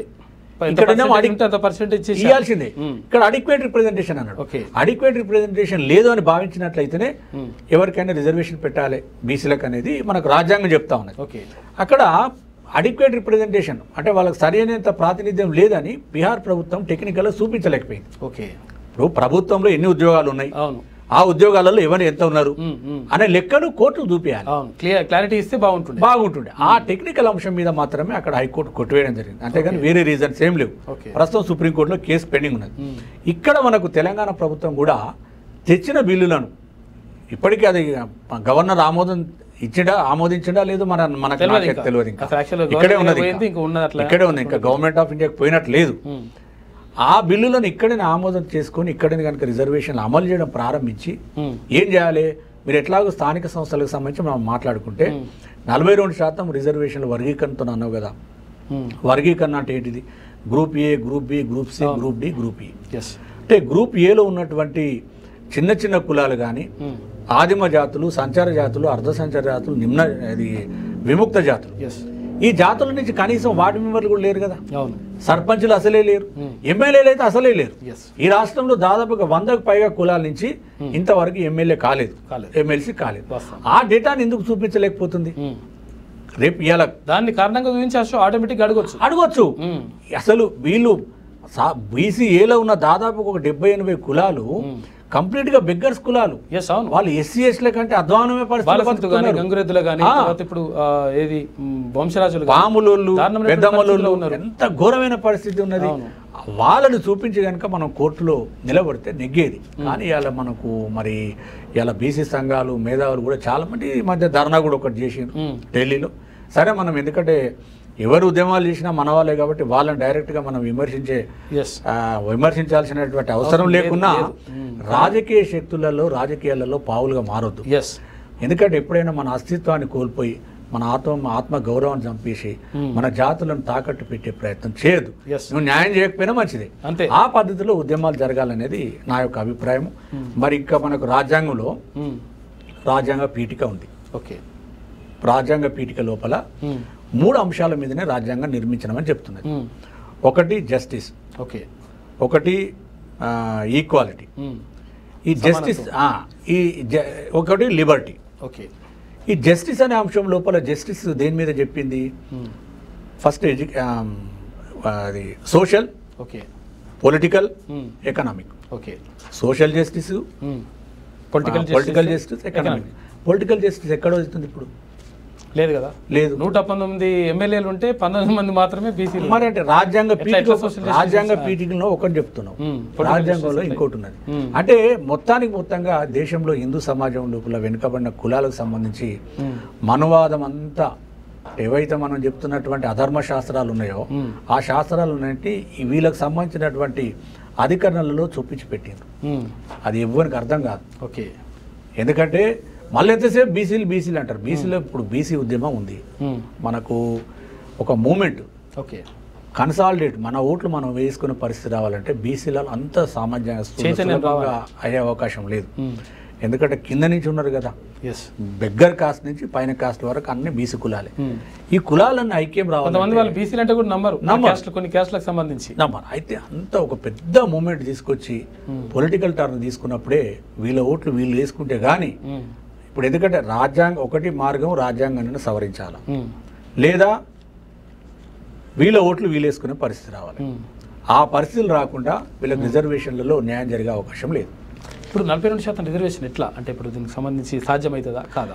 ఇప్పుడు ఉన్నటువంటి పరిస్థితులలో 42% రిజర్వేషన్లు వీళ్ళు మరి ఇంకా కాంగ్రెస్ పార్టీ కేంద్రానికి పంపించినాము, వాళ్ళ ఆమోదం వచ్చినాకనే ఇంప్లిమెంట్ చేస్తాను, వాళ్ళు ఇంకా నోరు విప్పడం లేదు, ఇంకా ఓపెన్ అయితే లేరు. ఏదో బీసీ సంఘాలు ఇవ్వట్లేదు. అయితే ఇప్పుడున్న ప్రధానమైన పరిస్థితి ఏంటంటే 42% రిజర్వేషన్లకు రాజ్యాంగం అమలు అవసరం లేదు. మన కేంద్ర ప్రభుత్వం ఆమోదం అవసరం లేదు. రాష్ట్ర ప్రభుత్వం ఇమీడియట్ చేయాలి. ఇప్పుడు నేను చెప్పినట్లు కోర్టులో ఎదుర్కోవాలి కేసు, అంతేగాని వేరే మార్గం లేదు. కోర్టులో గెలవగలుగుతామా? రాజ్యాంగం గెలవాల్సిందే. గెలుస్తామా తర్వాత. ఇప్పుడు కోర్టులు మన చేతులు లేవు. కోర్టులు ఇప్పుడే చెప్పినాయి కదా, బీసీ రిజర్వేషన్లు బీసీల బతుకులంతా న్యాయస్థానాలలో ఉన్నాయి. నేను ఎట్లా చెప్పినో గదే పరిస్థితి ఉంటుంది. గెలిస్తే గెలవచ్చు కూడా. ఎందుకంటే మనకు అనంతరామన్ కమిషన్ మనం రిపోర్ట్ తీసుకున్నట్లయితే 1968లో కమిషన్ వేసారు, 1970లో నివేదిక వచ్చింది. 70లోనే గవర్నమెంట్ జియో ఇష్యూ చేసింది. బీసీలకు 20% రిజర్వేషన్ 4 గ్రూపులు ABCDగా వర్గీకరించి పెట్టడం జరిగింది. ఇక్కడ హైకోర్టు కొట్టేసింది, కానీ సుప్రీంకోర్టులో గెలిచినాం. సుప్రీంకోర్టులో అక్కడ న్యాయమూర్తులు ఓకే ఇచ్చినటువంటి రిపోర్టు సైంటిఫిక్గా ఉన్నది. సోషల్లీ బ్యాక్వర్డ్నెస్ ఎవరో కనుక్కున్నారు, ఓకే ఎకనామిక్ బ్యాక్వర్డ్ ఎవరో కనుక్కున్నారు, అది బాగానే ఉంది, నెగ్గడం జరిగింది. ఇక్కడ కూడా అంతే. ఇవాళ తమిళనాడులో 69% విద్యా ఉద్యోగాల్లో రిజర్వేషన్ అమలు అవుతున్నాయి కదా, దాని మీద కూడా సుప్రీంకోర్టు ఇంకా కేసు పెండింగ్ ఉన్నది, కానీ అక్కడ అమలు చేసుకోగలరు. ఇక్కడ కూడా అంతే. ఇప్పుడు మనకి ఇదే కాంగ్రెస్ పార్టీ 2013లో ఏం చేసిండ్రు, ఇక్కడ హైకోర్టు కొట్టివేస్తే సుప్రీంకోర్టుకి వెళ్ళి SLP వేసుకొని స్టే తీసుకొని అమలు చేసిండ్రు. ఇది కూడా 42% ఎందుకు పెడుతున్నారో చెప్పాలి. ఈ బీసీ కులాలలో కూడా కారణాన్ని చూపించాలి, ప్రత్యేకమైన పరిస్థితులు చూపించాలి. సరే బీసీలలో ఎవరు వస్తున్నారు, జనసంఖ్య ఎక్కువ ఉండి కొంత ఆర్థికంగా ఉన్న కులాలు మాత్రము వాళ్ళ యొక్క వాటా వాళ్ళు పొందుతున్నారు. ఇప్పుడు అసలు మీకు ఇంకా అసలు ఎలక్షన్ అంటేనే గెలుపు గుర్రం అని పెడతారు అంతే. ఎలక్షన్ల ప్రచారం ముందు ప్రచారాలలోనేమో సామాజిక న్యాయం అంటే రేవంత్ రెడ్డి గారు చెప్పే సామాజిక న్యాయం వేరే, కేసీఆర్ చెప్పేది ఇంకొక రకంగా ఉంటుంది. బీజేపీ డెఫినేషన్స్ మారిపోతాయి. అరే మనుషులను బట్టి డెఫినేషన్ మారుతాయి. సామాజిక న్యాయం అంటే అది ఎంత దుర్మార్గమైన పరిస్థితి ఒకటి ఉండదు. అయితే ఎప్పుడైతే మీరు ఈ సామాజిక న్యాయం మీద అంత వాళ్ళు డెఫినేషన్లు మారుతాయి. ఈ ఎలక్షన్ రాగానే ఏం చేస్తారు, గెలుపు గుర్రం అనే ట్యాగ్ పెడతారు. గెలుపు గుర్రం అంటే ఎవడు ఇవ్వాలి భారతదేశంలో, ఫస్ట్ కులము, తర్వాత డబ్బు, ఈ రెండు ఉన్నోడే గెలుపు గుర్రం పొలిటికల్. మీరేమన్నా మనం ఎగ్జామ్ రాస్తాం అనుకోండి, సరే మేమంతా కాంపిటీషన్ రాసి వచ్చినాం, చాలా మంది IAS IPS పెద్ద ఉద్యోగాలు చేస్తున్నారు. వాడికి ఉద్యోగం రావాలంటే ఏంటి, తెలివి, రిటర్న్ టెస్ట్ ఉంటుంది, దాని తర్వాత ఇంటర్వ్యూస్ ఉంటాయి, గ్రూప్ డిస్కషన్ ఉంటుంది. ఇక్కడే ఉన్నది, ఇక్కడ ఏం లేదు, అన్అఫిషియల్ గా నో క్వాలిఫికేషన్స్, క్యాస్ట్ డబ్బే అంతే. ఇక్కడికి వచ్చే వారికి నిజంగా కూడా మనం బీసీలలో కొంత అప్పర్ బ్యాక్వర్డ్ క్లాసెస్ ఒక 5-6 కులాలు మనకు మొత్తం దాదాపు ఆర్థికంగా కొంతవరకు ఒక 10 కులాలు మనకు చెప్పుకోవచ్చు. వాళ్ళు ఎందుకంటే జనసంఖ్య ఉంటుంది, ఆర్థికంగా ఉన్నారు కాబట్టి వాడు కనబడతాడు. అక్కడ కూడా వాళ్ళు లేకపోతే ఇంకొస్తుంది, లేకపోతే అది కూడా రా. అట్లా పొందుతున్నారే తప్ప కోటా మీద కాదు కదా. మరి SC ST వాళ్ళు ఉన్నారు అనుకోండి. అసలు రిజర్వేషన్ యొక్క కాన్సెప్ట్ ఏంది, పోటీ అనేది సమానుల మధ్య ఉండాలి. ఒకసారి ఒక కాన్స్టిట్యున్సీ రిజర్వ్ అయింది, అయ్యానికైనా సమానంగా ఉండాలి. అయితే కాన్స్టిట్యున్సీ ఒక రిజర్వ్ అయింది అనుకోండి, మిగతా సమాజం అంతా కాంపిటీషన్ అంటే ఎలిమినేట్ అయిపోతారు. ఆ రిజర్వేషన్ యొక్క కాన్సెప్ట్ అది. రిజర్వ్డ్ ఉంటే ఏమైతుంటుంది, ఏ పార్టీ అయినా వాళ్ళకే ఇస్తారు, ఆటోమేటిక్ ఇవ్వాల్సిందే, తప్పనిసరి పరిస్థితి క్రియేట్ అయిపోతుంది. దానికోసమే రిజర్వేషన్ ఇవాళ మన ప్రభుత్వాలు చేయాలనుకుంటే కూడా చేయొచ్చు. ఇప్పుడు 50% అవకాశం ఉందా, ఖచ్చితంగా ఉంటుంది. ప్రభుత్వం చేయాలనుకుంటే ఖచ్చితంగా చేయొచ్చండి. మరి ఎందుకు ఈ ధర్నాలు అక్కడ ఢిల్లీకి పోయి ధర్నాలు చేయడం, తర్వాత ఇదంతా మద్దతు ఇచ్చి ఇవ్వడం, ఇదంతా మనం ఇంకొకటి పబ్లిక్ ని మభ్యపెట్టడమే. ఇప్పుడు ఇంకొకటి ఇప్పుడు మనము 50% సీలింగ్ అంటున్నాం కదా, ఇదే తెలంగాణ రాష్ట్రంలో ఆనాడు మునుగోడు ఎలక్షన్స్ ముందు ఏం చేసిండు, BRS పార్టీ ST రిజర్వేషన్ 6 నుంచి 10 పెట్టేసిండు. అంటే 50% నుంచి ఇప్పుడు 54 వచ్చింది. అవును, దాటినాం, పెరిగిపోయింది. EWS కాకుండా నేను చెప్పేది, అవును EWS గురించి నేను మాట్లాడట్లే. SC ST BC కోట 50% దాటవద్దు అనడానికి ఆల్రెడీ తెలంగాణ దాటేశాం అంతే. అసలు 1994 నుంచే తమిళనాడులో అమలు చేసుకుంటున్నారు. ఇక్కడ మహారాష్ట్రలో 52% అమలు అవుతుంది. ఇంకా కొన్ని రాష్ట్రాలలో 50% దాటిపోయింది. అది పెద్ద సమస్య కాదు, ఇష్యూ కాదు. బీసీ రిజర్వేషన్ నిలబడాలంటే ప్రభుత్వాలు ఖచ్చితంగా నిలబడాలి, కోర్టును ఒప్పించగలగాలి. కోర్టును ఎట్లా ఒప్పిస్తావు, ఇప్పుడు మన దగ్గర డటా లేదా, స్థానిక సంస్థలలో బీసీలలో 100కు పైగా కులాలకు కనీసం వార్డు మెంబర్, సర్పంచ్ యొక్క ప్రాతినిధ్యం లేని కులాలు ఉన్నాయి, వాళ్ళని చూపించు. ఇప్పుడు ఎందుకంటే వాళ్ళు మోరార్లెస్ SC ST వాళ్ళు అధికారానికి వాళ్ళు దూరంగా ఉన్నారు, ఒకసారి కూడా దాన్ని కూడా చూడలేదు. కనీసం వార్డు మెంబర్ కాలే, ఆ కారణం చూపించి మనం తీసుకోవచ్చు, నిలబడితే అవుతుంది. ప్రభుత్వం దగ్గర చిత్తశుద్ధి ఉంది, కరెక్ట్ స్టాండ్ అయ్యి మీరు కొట్లాడండి. ఒకవేళ కోర్టులో ఓడిపోయింది అనుకోండి, కోర్టు కొట్టేసింది అనుకో, దానికి మీరు బాధ్యత ఉండదు, మాది ఎవరి సమాజానికి బాధ్యత. మనం సుప్రీంకోర్టులోకి వెళ్తుంది. ఇది ఒక లీగల్ ప్రాసెస్ లో మనం నిలబడాల్సింది తప్ప ఏదో మేము బిల్లులు పాస్ చేసినాము, ఆ బిల్లు కూడా ఒకటేమో స్థానిక సంస్థలకు సంబంధించి జనాభా లెక్కలే చేసిండ్రు, మరి విద్యా ఉద్యోగులకు సంబంధించిన కసరత్తు జరగకుండా బిల్లు తెచ్చుకొచ్చారు. అది ఎట్లా సాధ్యమవుతుంది? ఇప్పుడు బీసీ కమిషన్, జాతీయ బీసీ కమిషన్ గాఢ నిద్రలో ఉందని చెప్పేసి ఒక వ్యాసం రాసింది ఇందులో రాజ్యాంగం. అయితే ఏమైందంటే మనకు 2017లో జాతీయ, అంటే ఇది ఒక లాంగ్ స్టాండ్ డిమాండ్. అంటే కేంద్ర ప్రభుత్వం లోపల ఎస్సీ ఎస్టీలకు ఏమో కమిషన్స్ ఉన్నాయి, కాన్స్టిట్యూషనల్ కమిషన్స్, రాజ్యాంగబద్ధమైనటువంటి హోదా ఉన్న కమిషన్స్. కొట్లాడకపోయినా అడగకపోయినా గ్యారంటీగా ఇవ్వాల్సిందే. ప్లస్ అవి అమలవుతున్నాయా లేదా సూపర్విజనరీ మెకానిజం లో భాగంగా కమిషన్స్ ఉన్నాయి. జాతీయ స్థాయిలో కమిషన్, రాష్ట్ర స్థాయిలో కమిషన్. బీసీలకు లేదు. బీసీలకు ఓన్లీ ఏం పెట్టింది, మనకు నేషనల్ బీసీ కమిషన్ ఉండేది.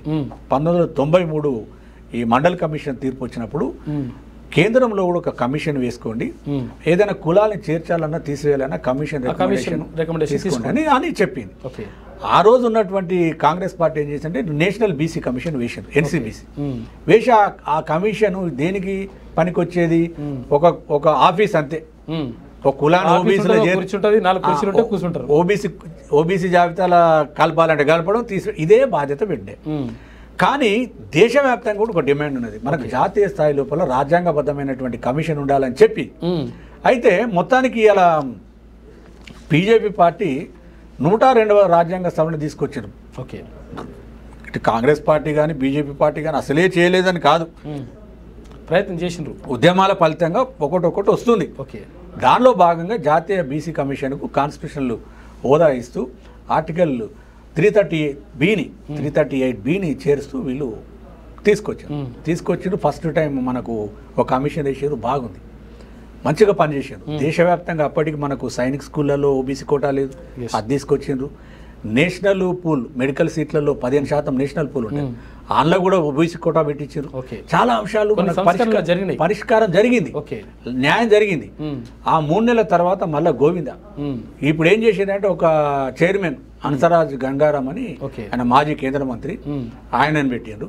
ఇంకొక ఆయన ఒక సభ్యులు భూషణ్ ఎవరో పేరున్నట్టు నాకు గుర్తులేదు, ఒక మెంబర్ పెట్టి గాలికి వదిలేసారు. సమర్పయామి ఒకటే టర్మ్. ఆ 3 సంవత్సరాలు మనకు ఇక్కడ తలోజ్ ఆచార్య గారు ఉండే, ఇక్కడ కూడా మనం అనేక సందర్భాలలో వాళ్ళ యొక్క పని చూసినాం. స్టేట్ మీటింగ్ పెట్టినారు, మంచి పని చేసారు.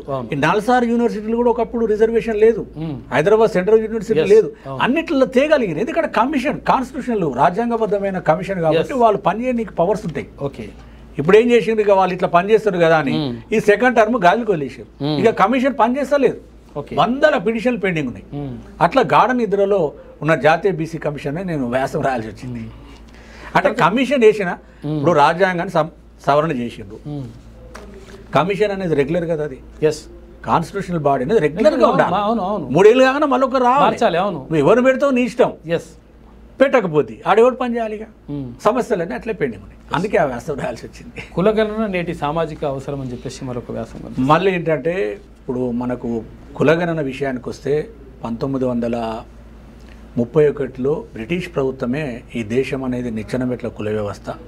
కులాల పరంగా గణాంకాలు లేకపోతే వాళ్ళ యొక్క అభివృద్ధిని చేయడం, వాళ్ళకి ఏమైనా స్కీమ్స్ పెట్టాలన్నా ఏం చేయాలన్నా అసాధ్యమని గుర్తించి 1931లో కులగణన చేసి 1982 నుంచి 1931 వరకు కులగణన చేశారు. 1882 నుంచి 31 తర్వాత ఇక కులగణన జరగలేదు. అంటే అప్పుడు జరిగినటువంటి ఏది మన స్వాతంత్ర పోరాటం కావచ్చు, తర్వాత గవర్నమెంట్ ఏర్పడడం, నేను చెప్పినటువంటి రాజ్యాంగంలో ఇది కులమే లేదంటే కులగణన ఎట్లా చేస్తారు? ఇప్పుడు షెడ్యూల్ కులాలు షెడ్యూల్ తెగలని స్పష్టంగా చెప్తేవి, మరి వాళ్ళకి రిజర్వేషన్ ఇవ్వాలంటే వాళ్ళ లెక్కలు ఉండాల్సిందే. అంటే ప్రతి కాస్ట్ సెన్సెస్ లోపల జనాభా లెక్కలలో వాళ్ళని చేస్తున్నారు, వీళ్ళని చేర్చడం లేదు. మరి అలా ఇప్పుడు మనకు రాజ్యాంగ పీఠిక చెప్పినట్లు సోషల్ జస్టిస్ కావాలన్నా, పొలిటికల్ జస్టిస్ కావాలన్నా, మీకు ఎకనామిక్ ముఖ్యంగా ఆర్థిక రంగంలో మన వాటర్ రావాలంటే మనం ఎంతో తెలియాలి కదా. కులగణనే అన్నిటికి పరిష్కారం అనే పద్ధతిలో నేను రాయడం జరిగింది. తర్వాత ఇప్పుడు అన్ని రాష్ట్రాల్లో బీసీలందరూ కూడా ఏకమవుతున్నారు, కొంచెం అంటే కొంత ఎక్కువ రాష్ట్రాల్లో కూడా. కానీ ఏపీ తెలంగాణలో మాత్రం ఎక్కువ అంటే ఒకటి కావట్లేదు అనే ఆరోపణలు. అసలు మిగతా రాష్ట్రాలలో మనం చూసినట్లయితే సమాజ్వాదీ పార్టీ ఉత్తరప్రదేశ్లో ఉంది. సమాజ్వాదీ పార్టీ కూడా ఓన్లీ బీసీ కులాల బేస్ మీద రాలేదు. అక్కడ యాదవ్ కమ్యూనిటీ ఎక్కువ, వాళ్ళు కొంత అడ్వాన్స్డ్ కమ్యూనిటీ, అక్కడ పేదరికం లేదని కాదు, వాళ్ళు సోషల్లీ బ్యాక్వర్డ్ తప్ప పొలిటికల్గా చాలా పవర్ ఉంది కాబట్టి ఒక రాజకీయ పార్టీ పెట్టుకుని వాళ్ళు అక్కడ ముందుకెళ్తున్నారు. అంటే బీసీ నినాదంతో రాలేదు. ఇక్కడ మనము ఆర్జేడీ లాలూ ప్రసాద్ వాళ్ళది కూడా సేమ్ అదే పరిస్థితి. అంతేగాని బీసీల మీదనే ఓన్లీ ఒక మనం తమిళనాడుని మనం ఎగ్జాంపుల్ తీసుకోవాలి. ఓన్లీ బీసీలే అంటే ద్రవిడియన్ మూవ్మెంట్ అనేది బీసీలే ఆ మూవ్మెంట్ ప్రారంభించి బీసీలే పొలిటికల్ టర్న్ తీసుకున్నారు కాబట్టి పెరియారు, అన్నాదురై నుంచి కరుణానిధి గారు, తర్వాత ఎంజి రామచంద్రన్, వీళ్ళ ద్వారా అంటే అప్పుడు అధికారం అంతా వాళ్ళ చేతులు ఉన్నది. మనకు ఆంధ్రప్రదేశ్ తెలంగాణలో ఒక విచిత్రమైన పరిస్థితి అంటే ఇక్కడ బీసీ మూవ్మెంట్, బీసీ వాయిస్ ఉంటుంది కానీ ఈ బీసీలందరినీ కలుపుకొని ఓటు బ్యాంక్ తయారయ్యే పరిస్థితికి రావడం లేదు. పొలిటికల్ పార్టీ పెట్టినా కూడా నిలబడే పరిస్థితి లేదు.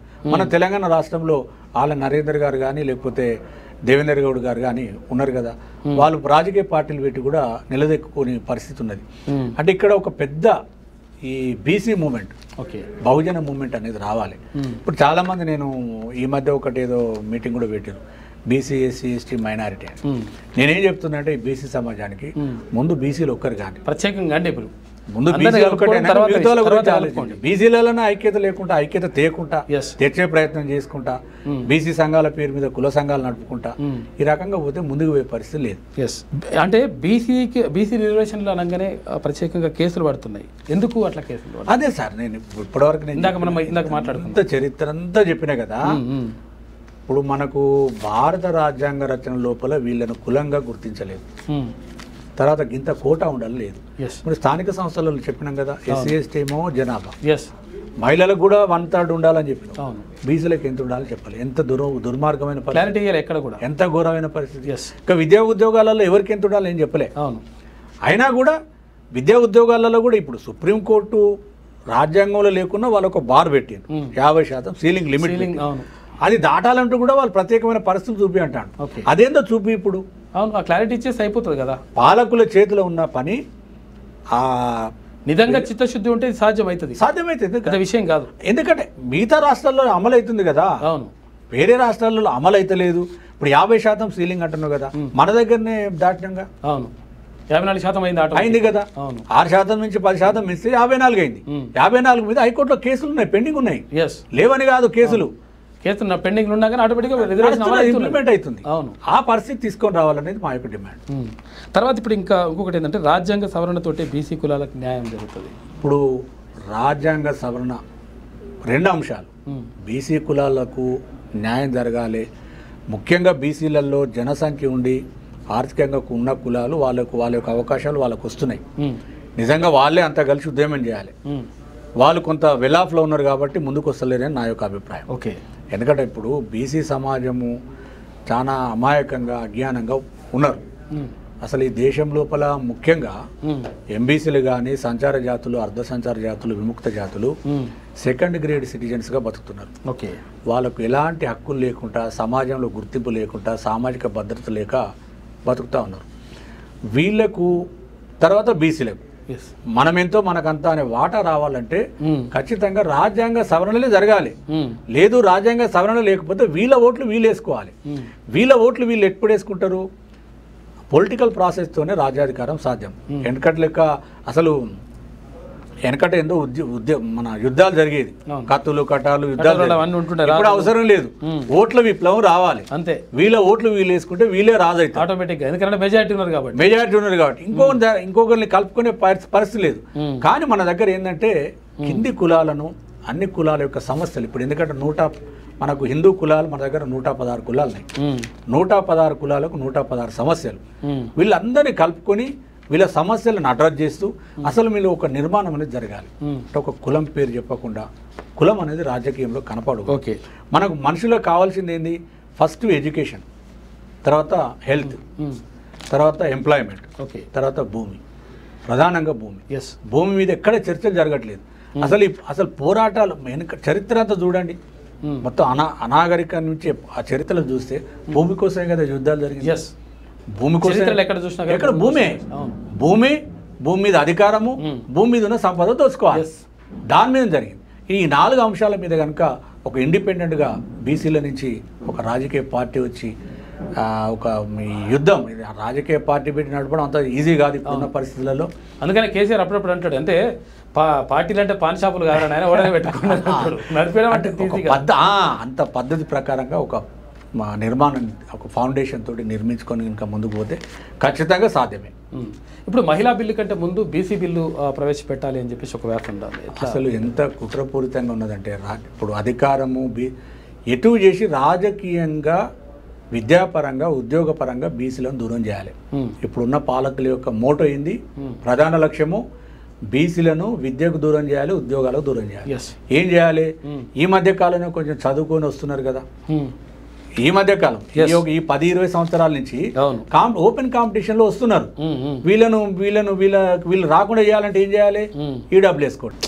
విద్యా ఉద్యోగాలలో వీళ్ళు ఇప్పుడు వస్తున్నారు, ఎందుకంటే చదువుకొని కష్టపడి వస్తున్నారు. వీళ్ళని రాకుండా చేయాలంటే ఏంది? ఈడబ్ల్యూఎస్ కోట. అది దెబ్బ పడ్డదా? ఇప్పుడు మన రాష్ట్రంలో ఎంత పోతుంది? ఎస్టీ రిజర్వేషన్ 4% పెంచారు, ఈడబ్ల్యూఎస్ 14% ఓపెన్ కాంపిటీషన్ సీట్లు తగ్గినాయి. అంటే ఈ బీసీ కులాలలో ముఖ్యంగా జనసంఖ్య ఎక్కువ ఉండి కొంత ఆర్థికంగా ఉన్న కులాలు వాళ్ళకి అవకాశాలు కోల్పోయారు. 14% పోయింది. తర్వాత ఇంక ఇప్పుడు ఇంకా వీళ్ళు అంటే మొత్తం 64% అవుతుంది. 54 ప్లస్ ఇప్పుడు ఇది ఈడబ్ల్యూఎస్ 10. అసలు 64% రిజర్వేషన్ అమలు అవుతుంది. 14% ఓపెన్ కోట తగ్గిపోయింది వీళ్ళకు. కనీసం బీసీలు ఈ మధ్యనే కొట్టుకుందాం ఖాళీగా ఉన్నది అనుకుంటే అది కూడా లేకుండా చేశారు. ఇక రాజకీయంగా ఈ మధ్య కాలంలో మీరు దేశవ్యాప్తంగా కూడా ఇప్పుడు మీలాంటి వాళ్ళు లేకపోతే మాలాంటి వాళ్ళు లేకపోతే సంఘాలు చైతన్యం అవుతున్నాయి. మన ఓట్లు మనం వేసుకోవాలనే పరిస్థితి వస్తున్నది. సోయి వచ్చింది. ఆ పరిస్థితి ఇప్పుడే పసిగట్టిండ్రు వాళ్ళు. ఇంకొక 10 సంవత్సరాల తర్వాత ఇంకా మన చేతులలో అధికారం ఉండే అవకాశాలు లేవు, పోతున్నదని 10 సంవత్సరాల ముందే పసిగట్టి అర్థమై ఏం చేసిండ్రు? మహిళా బిల్లు తెచ్చుకున్నారు. అంటే అధికారికంగా 33% రిజర్వేషన్ మహిళలకు పెట్టుకున్నట్లేదు. సరే, ఆ మహిళలకు 33% ఎవరికి ఇస్తారు సీట్లు? రాజకీయంగా ఎవరు ఉన్నారు ఇప్పుడు?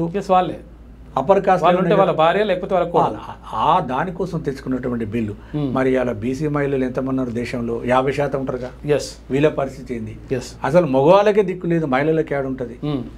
అసలు రిజర్వేషన్ అనేది ఎవరికి ఇవ్వాలి? సోషల్ జస్టిస్ ఎవరికి కావాలి? అధికారము అవకాశాలు లేని వాళ్ళకి, దూరంగా ఉన్న వాళ్ళకి. ఇక్కడ ఏం చేస్తున్నారు? అధికారం ఉన్న వాళ్ళకి మళ్ళీ అధికారికంగా రాజ్యాంగబద్ధంగా పెట్టుకునే ప్రయత్నం. అది అంత దుర్మార్గమైనటువంటి బిల్లు. అంటే గతంలో కూడా యూపీఏ ప్రభుత్వం ఉన్నప్పుడు కూడా అంటే మహిళా రిజర్వేషన్ సంబంధించి బిల్లు ప్రవేశపెట్టిండ్రు. దాన్ని ముగ్గురు యాదవత్రయం బాగా అడ్డుకున్నారు. అప్పుడు అధికారంలో ఉన్నారు పాపం.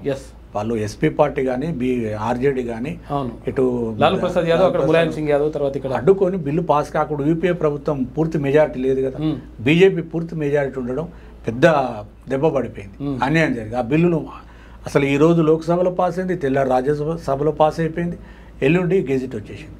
అంత ఫాస్ట్గా 3 రోజులలో గెజిట్ వచ్చేసింది ఈడబ్ల్యూఎస్ కోటాకి. ఈ మహిళా బిల్లు కూడా అంతే, ఒకటే టక్క బిల్లు పాస్ చేసుకొని ఇప్పుడు నెక్స్ట్ వచ్చే ఎలక్షన్స్ నుంచి మహిళా కోట అమల్లోకి వచ్చే గెజిట్ ఇచ్చినప్పటి నుంచి వచ్చే వాళ్ళు వ్యతిరేకించిన కారణం అంటే యాక్చువల్గా వాళ్ళ మీద చాలా మంది ఆరోపణలు చేసిండ్రు. అంటే మహిళలకు వీళ్ళు ఈ యాదవత్రయం అనేటోళ్ళు వ్యతిరేకము కాబట్టి వీళ్ళందరూ కూడా మహిళలకు ప్రాతినిధ్యం 33% వస్తా ఉంటే వీళ్ళు అడ్డుకుంటున్నారు, వీళ్ళు దుర్మార్గులు అనేటువంటి చిత్రీకరించే ప్రయత్నం. అది తప్పు. కానీ అసలు యాక్చువల్గా జరిగింది ఏంది? వాళ్ళు చెప్పింది ఏంది? మహిళా రిజర్వేషన్ పెట్టు బాబు, బీసీ మహిళలకు కూడా కోటా పెట్టన్నారు. ఇప్పుడు ఎస్సీ ఎస్టీ మహిళా రిజర్వేషన్ 33% లో బీసీ మహిళలు ఎంతమంది ఉంటారు అనేది ఎస్సీ ఎస్టీ మహిళలకు ఉంది కదా. ఎందుకంటే ఎస్సీ ఎస్టీ జనరల్కే ఉంది కాబట్టి మహిళలకు కూడా ఆటోమేటిక్గా వచ్చేస్తుంది. అది వేరు. వాళ్ళతో పాటు బీసీ మహిళలు ఎక్కడ పోవాలి? అవును, మహిళా పేరు మీద మళ్ళీ ఈ రకంగా చేయడం దుర్మార్గము. బీసీ మహిళలకు కూడా పెట్టండి. మహిళలతో పాటు సభల్లో బీసీలకు రిజర్వేషన్ ఉంటుంటే ఇది అడగకపోయినా ఆటోమేటిక్ వచ్చేస్తుంది. అది లేదు కాబట్టి కనీసం బీసీల కన్నా దాంట్లో పెట్టండి, మహిళల కన్నా. అప్పుడు ఏమవుతుంది? అసలు జనరల్గానే లేదు కాబట్టి పెట్టలేదు. ఇప్పుడు కూడా మనకు ఓబీసీ ఇష్యూలు, తర్వాత క్రిమిలేర్ పెంపు, ఇలాంటి అంశాల మీద ఒక్క డిఎంకే పార్టీ గలమెత్తి బాగా పనిచేస్తున్నారు, చాలా ఫైట్ చేస్తున్నారు. మిగతా ఏ పార్టీలు తమిళనాడు నుంచే మాట్లాడుతున్నారు. వేరే ఏ పార్టీ కూడా కూడా అమలు చేయలేదు, అక్కడ లేదు. వాళ్ళు పెట్టనన్నారు కూడా, ఎందుకంటే 69 అదే ఉన్నది. రాష్ట్రాల ఇష్టం అని చెప్పేసి అక్కడ చెప్పింది కాబట్టి. అసలు కోట అంటేనే ఇది ఫెడరల్ వ్యవస్థ లోపల రాష్ట్ర ప్రభుత్వాలకు సంబంధించినటువంటి రిజర్వేషన్లు రాష్ట్రం ఇష్టం. ఆ చెప్పిన కాన్స్టిట్యూషన్లో కూడా అడిక్వేట్ రిప్రజెంటేషన్ లేదంటేనే అసలు మీకు ఇంకొక ఘోరమైన విషయం ఏంటంటే ఈడబ్ల్యూఎస్ కోటా పెట్టాలన్నా కూడా కేంద్రం పెట్టాలన్నా ఒక కమిషన్ వేయాలి. ముందు వాళ్ళ ప్రాతినిధ్యం లెక్క కట్టాలి. ఉద్యోగాలలో వాళ్ళ జనాభా ఎంత, వాళ్ళ ప్రాతినిధ్యం ఎంత. అసలు కేంద్ర ప్రభుత్వ లెక్కలు నేను అఫీషియల్ గానే నేను చెప్పే సొంత లెక్కలు 51% మంది ఓసీల యొక్క ప్రాతినిధ్యం ఉంది కేంద్ర ప్రభుత్వ ఉద్యోగాలలో. ఎస్సీ ఎస్టీ బీసీలు కలిపితే 49 ఇప్పటికి. 51% ఆల్రెడీ వాళ్ళ ప్రాతినిధ్యం ఉంది. 93% ఉన్న ఎస్సీ ఎస్టీ బీసీలకు సంబంధించి ప్రాతినిధ్యం 80% అనుకోండి. ఎస్సీ ఎస్టీ బీసీలు 80 అనుకో, మనం ఎక్కువ అవసరం లేదు, ఉన్న కాడికి పెట్టుకున్నా 20% పాపులేషన్ ఉన్న వాళ్ళు ఆల్రెడీ 50% ఉద్యోగాలలో ఉన్నారు, పనిచేస్తున్నారు ఉన్నారు, వాళ్ళకి 10% పెట్టారు. ఎందుకంటే ఇప్పుడు అదే చెప్తున్నా కదా, ఎక్కడైతే బీసీ కమ్యూనిటీస్ డెవలప్ అయిపోయి ఎడ్యుకేషన్ ఎంప్లాయ్మెంట్లు వస్తున్నారో ఇంకా వాళ్ళు అప్పుడు ఇదే చేసుకున్నారు. మళ్ళీ మహిళలు ఇది ఎమ్మెల్యే ఎంపీలలో కూడా ఇదే, ఎమ్మెల్యే ఎంపీ సీట్లలో కూడా ఇదే పరిస్థితి.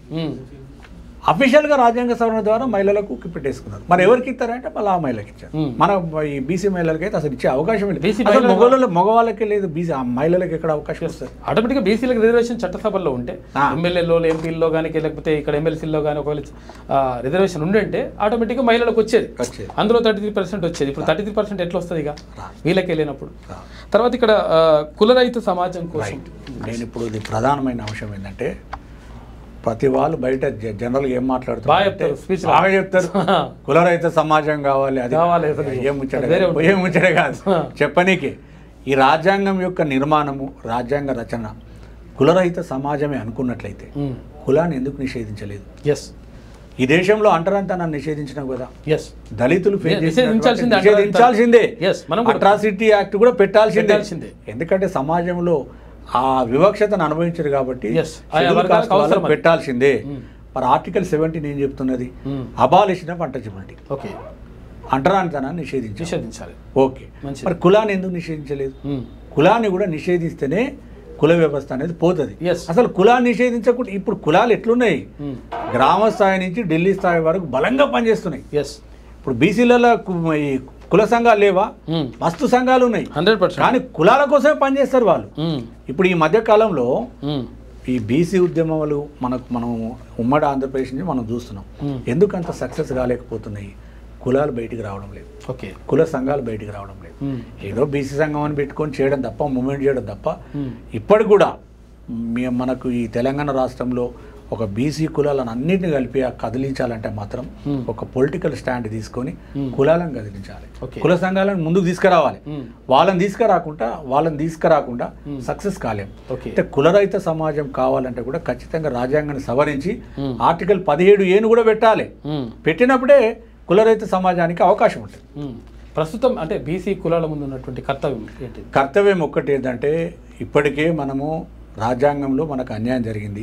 రాజ్యాంగబద్ధంగా రావాల్సినటువంటి పుట్టుకతో రావాల్సినటువంటి విద్య, ఉద్యోగ, రాజకీయ, ఆర్థిక రంగాలలో మన వాటా రావడం లేదు, రాదు కూడా. ఎందుకంటే కాన్స్టిట్యూషన్లో లేదు. మరి అధికారం, రాజ్యాధికారమే మాస్టర్కి కదా. మాస్టర్ కీనే రాజ్యాధికారం వెనకటి కాలాలలో యుద్ధాలు చేసి కత్తులు కట్టాలతో కాదు కదా. మన ఓట్లు మనం వేసుకునే చైతన్యం రావాలి. అంటే ఒక పొలిటికల్ స్టాండ్ తీసుకొని ముందు సంచార జాతులు, అర్ధ సంచార జాతులను కదిలించాలి, విముక్త జాతులను కదిలించాలి, ఎంబీసీ కులాలను కదిలించాలి. తర్వాత బీసీ కులాలలో దాదాపు ఒక 100 కులాలను, ఒక 20 కులాలను, అంటే ఒక 1,00,000 కంటే ఎక్కువ జనాభా ఉన్న కులాలను కాస్ట్ వైజ్గా మీటింగ్స్ పెట్టి మొబిలైజ్ చేయాలి. లేకపోతే కదలరు. ఏ కాస్ట్ క్యా కాస్ట్. తర్వాత వీళ్ళందరినీ కలిపి అంతేగాని బీసీ అని పైన ఈ ప్రెస్ మీట్లు పెట్టి అంటే 130 కులాలు ఉన్నాయి నేను ఉన్నాను అనుకుంటున్నాడు. అసలు వాడి సమస్య కాదనుకుంటున్నాడు, నాది అని అనుకుంటలేదు, అనుకోవట్లా. అది అనుకోవాలంటే ముందు ఆయన కులం యొక్క సమస్యను అడ్రస్ చేయాలి. ఇప్పుడు సంచార జాతులు ఉన్నాయి, వాళ్ళకు ఒక సమస్య ఉంది. సమస్యను ఎవరు చెప్తారు? మీకు ఒక ఎగ్జాంపుల్, సమస్య లేదు, పరిష్కార మార్గాలు. మీకు ఈ మధ్య నేను అసెంబ్లీ డిబేట్ అంటే మన ఇది మండలిలో కవిత గారు మాట్లాడారు. ఎమ్మెల్సీ కవిత ఏం మాట్లాడుతున్నది? నాయ బ్రాహ్మణులకు సెలూన్ షాప్స్కి కరెంటు బిల్లులు ఆనాడు 250 యూనిట్లు ఫ్రీ అని మేము ఇచ్చినాము, ఇప్పుడు కాంగ్రెస్ పార్టీ ఆ బిల్లులు కడతలేదని చెప్పింది. ఆ మాట ఆమె ఎట్లన్నది? ఆమె కోసం అన్నదా, నిజంగా మంగళూరు కోసం అన్నదని కాదు, ప్రజలలోకి వెళ్ళిపోతుంది. అంటే టోటల్ కాస్ట్ అరే మా గురించి కవిత గారు మాట్లాడుతుంది, పని అవుతుందా లేదా తర్వాత ఆ పరిస్థితి ఎందుకు క్రియేట్ చేయాలి ప్రభుత్వాలు? ఇప్పుడు చిన్న కులాలకు మీరు ఒక స్కీమ్స్ పెట్టింది, అవి కంటిన్యూ చేస్తూ ఈ సమస్య రాదు కదా. అంటే ఎందుకు చెప్తానంటే కులముని కదిలించాలంటే ఆ కుల సమస్య మీద మాట్లాడాలి, లేకపోతే కులం బయటికి రాదు. మళ్ళీ ఎక్కడి నుంచి మొదలు కావాలి? కింది నుంచి మొదలు కావాలి.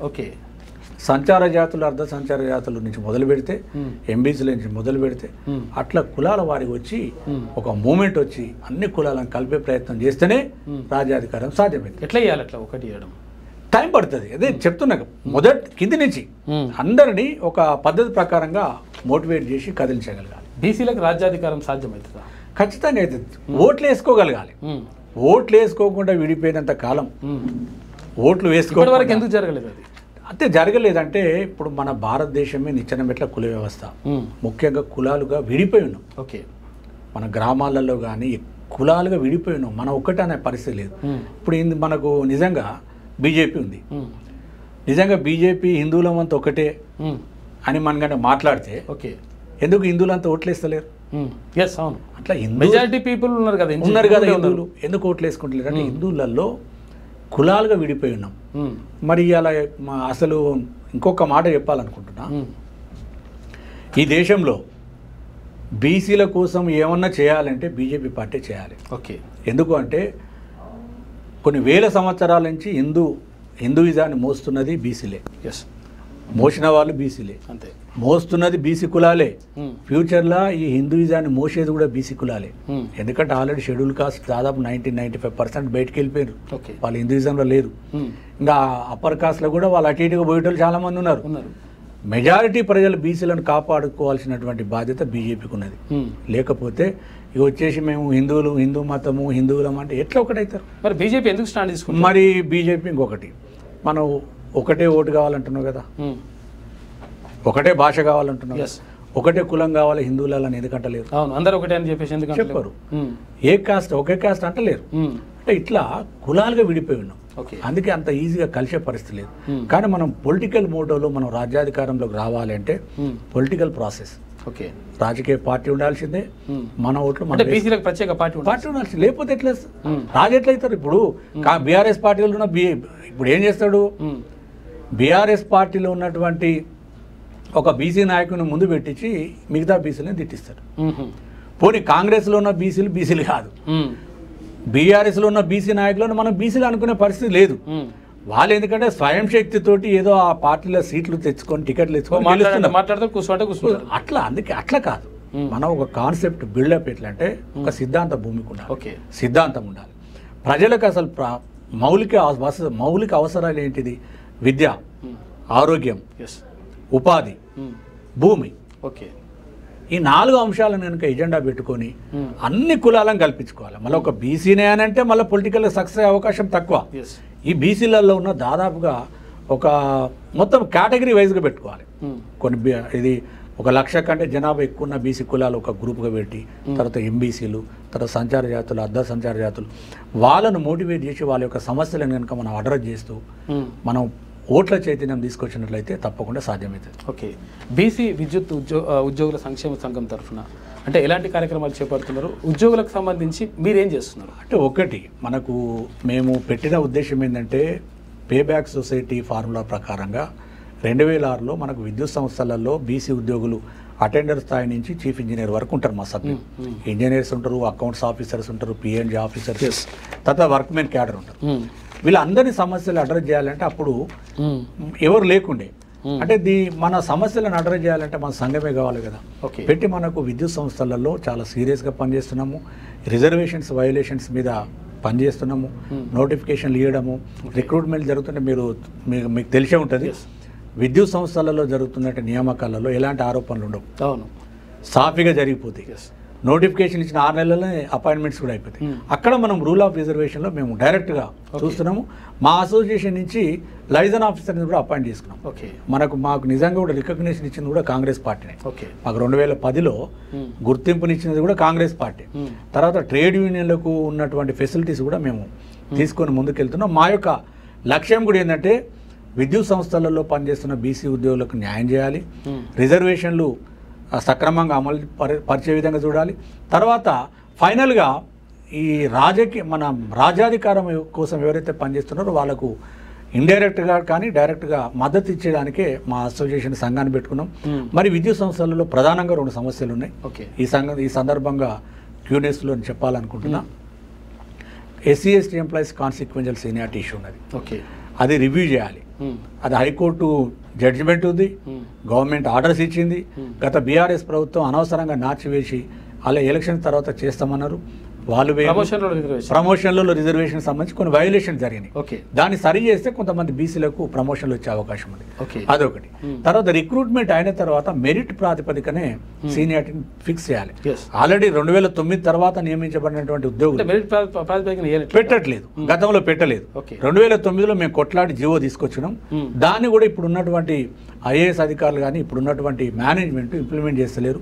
మాకు ఇప్పుడు కాంగ్రెస్ పార్టీ అధికారంలోకి వచ్చిన తర్వాత పేద ఇబ్బందికరమైనటువంటి పరిస్థితులు మేము ఎదుర్కొంటున్నాం. ఎందుకంటే ఈ 2 సమస్యలు ప్రధాన సమస్యలు ఇంకా పరిష్కరించలేదు. అవి కూడా పరిష్కరించాలి. వాటి కోసం కూడా మేము కష్టపడి పనిచేస్తాం. మొత్తం మీద ఇప్పుడు చివరిగా అంటే బీసీలు ఏం చేయాలి, అంటే ఏం చేస్తే బీసీలు ఒకటవుతారు, తర్వాత ఏం చేస్తే బీసీలు రాజ్యాధికారం వస్తుంది, అసలు బీసీలు ఒకటి కావడానికి ఏం చేయాలి చెప్పండి ఫైనల్గా? ఒకటి లేకపోతే బీసీలకు ఏం చెప్తారు అంటే ఒకటి ముఖ్యంగా బీసీ జనానికి బీసీ ప్రజలకు, ఎందుకంటే నేను గ్రామీణ ప్రాంతం, ఎందుకంటే అనేక విషయాల్లో మీరు అధ్యయనం చేస్తున్నారు, తర్వాత అనేక వ్యాసాలు 101 వ్యాసాలు ఉన్నాయి ఇప్పుడు ఇందులో. గ్రామీణ ప్రాంతంలో పుట్టి కాస్ట్ అంటే కుల వివక్ష డైరెక్ట్ ఎదుర్కొని ఉన్నాం కాబట్టి ఇప్పటికీ గ్రామాలలో ఈ కులాలుగా విడిపోయి ఉన్నారు. ముఖ్యంగా ఓటు అంటే ఈ పొలిటికల్ పవర్ మీద వాళ్ళకి అంత అవగాహన లేదు. వాళ్ళ యొక్క కుల వృత్తులు, కూలి పనులు, లేబర్ పనులు చేసుకోవడం తప్ప ఏదో ఎలక్షన్లు వచ్చినప్పుడు ఎవరో ఒకరు నాయకుడు రావడం ఇట్లా ఓట్లే అంటే ఓట్లే చేయ తప్ప అసలు మనం ఎవరికి ఓటేస్తున్నాం అంటే అగ్ర కులాల్లో ఉన్నటువంటి ఓటు చైతన్యము వీళ్ళ లోపల లేదు. ఇప్పుడు వీళ్ళ లోపల రావాలంటే కూడా నేను అనేది ఏంటంటే పొలిటికల్ ప్లాట్ఫామ్ లేకపోతే ఏం చేయలేం. ఇప్పుడు తెలంగాణనే మనం ఎగ్జాంపుల్ తీసుకోండి. తెలంగాణ నినాదము నీళ్లు నిధులు నియామకాల మీదనే ఏర్పడ్డది కదా. తెలంగాణ మూమెంట్ ఎప్పుడో 1953 నుంచి మన రాష్ట్రం ఏర్పడ్డ కాడి నుంచి ఉద్యమాలు జరుగుతూనే ఉన్నాయి. కానీ అవన్నీ నాన్ పొలిటికల్ మూమెంట్స్ కదా. ఇవాళ ప్రభుత్వాలు, కేంద్ర ప్రభుత్వం కానీ ఏది మా భయపడాలి చేయాలంటే పొలిటికల్ పవర్ ఉండాలి. పొలిటికల్ పవర్ అంటే మన దగ్గర ఎమ్మెల్యే సీట్లు ఉండాలి. అందుకే దాన్నే పసిగట్టిన దొర ఏం చేసిండు, ఒక పార్టీ పార్టీ పెట్టేసుకున్నాడు. ఆ పార్టీ మీద అప్ అండ్ డౌన్స్ వచ్చినా ఏదైనా కూడా అతని తెలంగాణ అనేది అందరి బ్రెయిన్లోకి ఎక్కిపోయింది. ఆనాడు ఉన్నటువంటి కంచా ఐలయ్య గారు ప్రొఫెసర్ ఉన్నారు, వారు ఆనాడే చెప్పారు అరే ఏటో పోతున్నారా నాయన తెలంగాణ వస్తే మంచిగా ఉన్నది కానీ నాయన ఇప్పుడు వస్తుందో తర్వాత విషయం, కానీ ఇప్పుడు అది సామాజిక తెలంగాణ వస్తుందా అని చెప్పి రాదు. గందరగోళమైన పరిస్థితి. ఇప్పుడు ఇంకా బీసీల అస్తిత్వాన్ని కోల్పోతారని చెప్పారు. అదే జరిగింది. తెలంగాణ రాష్ట్రం ఏర్పడిన తర్వాత అసలు అంతకు ముందు ఉన్న గుర్తింపు కానీ అంతకు ఉన్నటువంటి న్యాయం బీసీలకు జరగలేదు. మరి అట్లా కాకుండా మనకు అధికారమే అంతిమ లక్ష్యము మాస్టర్కి కాబట్టి బీసీల నుంచే ఒక పార్టీ వచ్చి నేను చెప్పిన పద్ధతిలో అన్ని కులాలను ముందు వాళ్ళ కుల సమస్యలను అడ్రస్ చేస్తూ అన్ని కుల సంఘాలను కదిలించి దగ్గర తీసి ముందుకెళ్ళినట్లయితే తప్పకుండా అధికారం. ఇక్కడ 42% రిజర్వేషన్లకు సంబంధించి రాష్ట్ర ప్రభుత్వం చిత్తశుద్ధి ఉంటే 100% అమలు చేసుకునేటువంటి అవకాశం ఉంటుంది. కాకపోతే ఏంటంటే ఒక సహేతుకమైనటువంటి కారణాలని అక్కడ కోర్టులకు చూపించాల్సి ఉంటుంది. చూపించినప్పుడు 100% ఇది సాధ్యమవుతుంది అని చెప్తా ఉన్నారు. కాబట్టి అంటే ఢిల్లీకి పోయి ధర్నాలు చేసుడు, లేకపోతే ఇంకేదో సోపుడప్పులు చేసుడు, లేకపోతే భారతీయ జనతా పార్టీ అన్యాయం చేస్తుందని, లేకపోతే ఈ కాంగ్రెస్ పార్టీ అన్యాయం చేస్తుందని పార్టీల మీద చేసుకోవడం కాదు. చిత్తశుద్ధితో పనిచేస్తే 100% ఉంటుంది. అంటే ఇక్కడ బీసీ 42% రిజర్వేషన్ అమలు చేసుకోవచ్చు అని చెప్తా ఉన్నారు. దీంతో పాటు బీసీలందరూ కూడా ఏకం కావాల్సినటువంటి అవసరం ఉన్నది. తర్వాత కులాల వారీగా ఏకమై ఆ తర్వాత అందరూ కూడా ఒకటి కావాల్సిన అవసరం ఉన్నది. అప్పుడు ఒక రాజ్యాధికారం దిశగా అడుగులేసినప్పుడు మాత్రమే బీసీలకు సంబంధించినటువంటి అన్ని హక్కులు తర్వాత అన్ని కూడా సమకూరేటువంటి అవకాశం ఉంటుంది అని చెప్పేసి కోడెపాక కుమారస్వామి గారు చెప్తున్నటువంటి మాట. ఇది ఇవాళ డిబేట్. నమస్తే అన్న. Thank you. Latest news Telugu మరియు ఇంగ్లీష్ అప్డేట్స్ కోసం ఇప్పుడే క్యూన్యూస్ అఫీషియల్ యాప్ ని ప్లే స్టోర్ నుండి డౌన్లోడ్ చేసుకోండి. సరికొత్త సమాచారాల కోసం క్యూన్యూస్ వెబ్సైట్ ని ఫాలో అవ్వండి. ఛానల్లో ప్రాంతీయ, జాతీయ, అంతర్జాతీయ వార్తలు వీక్షించండి. లైక్ చేయండి.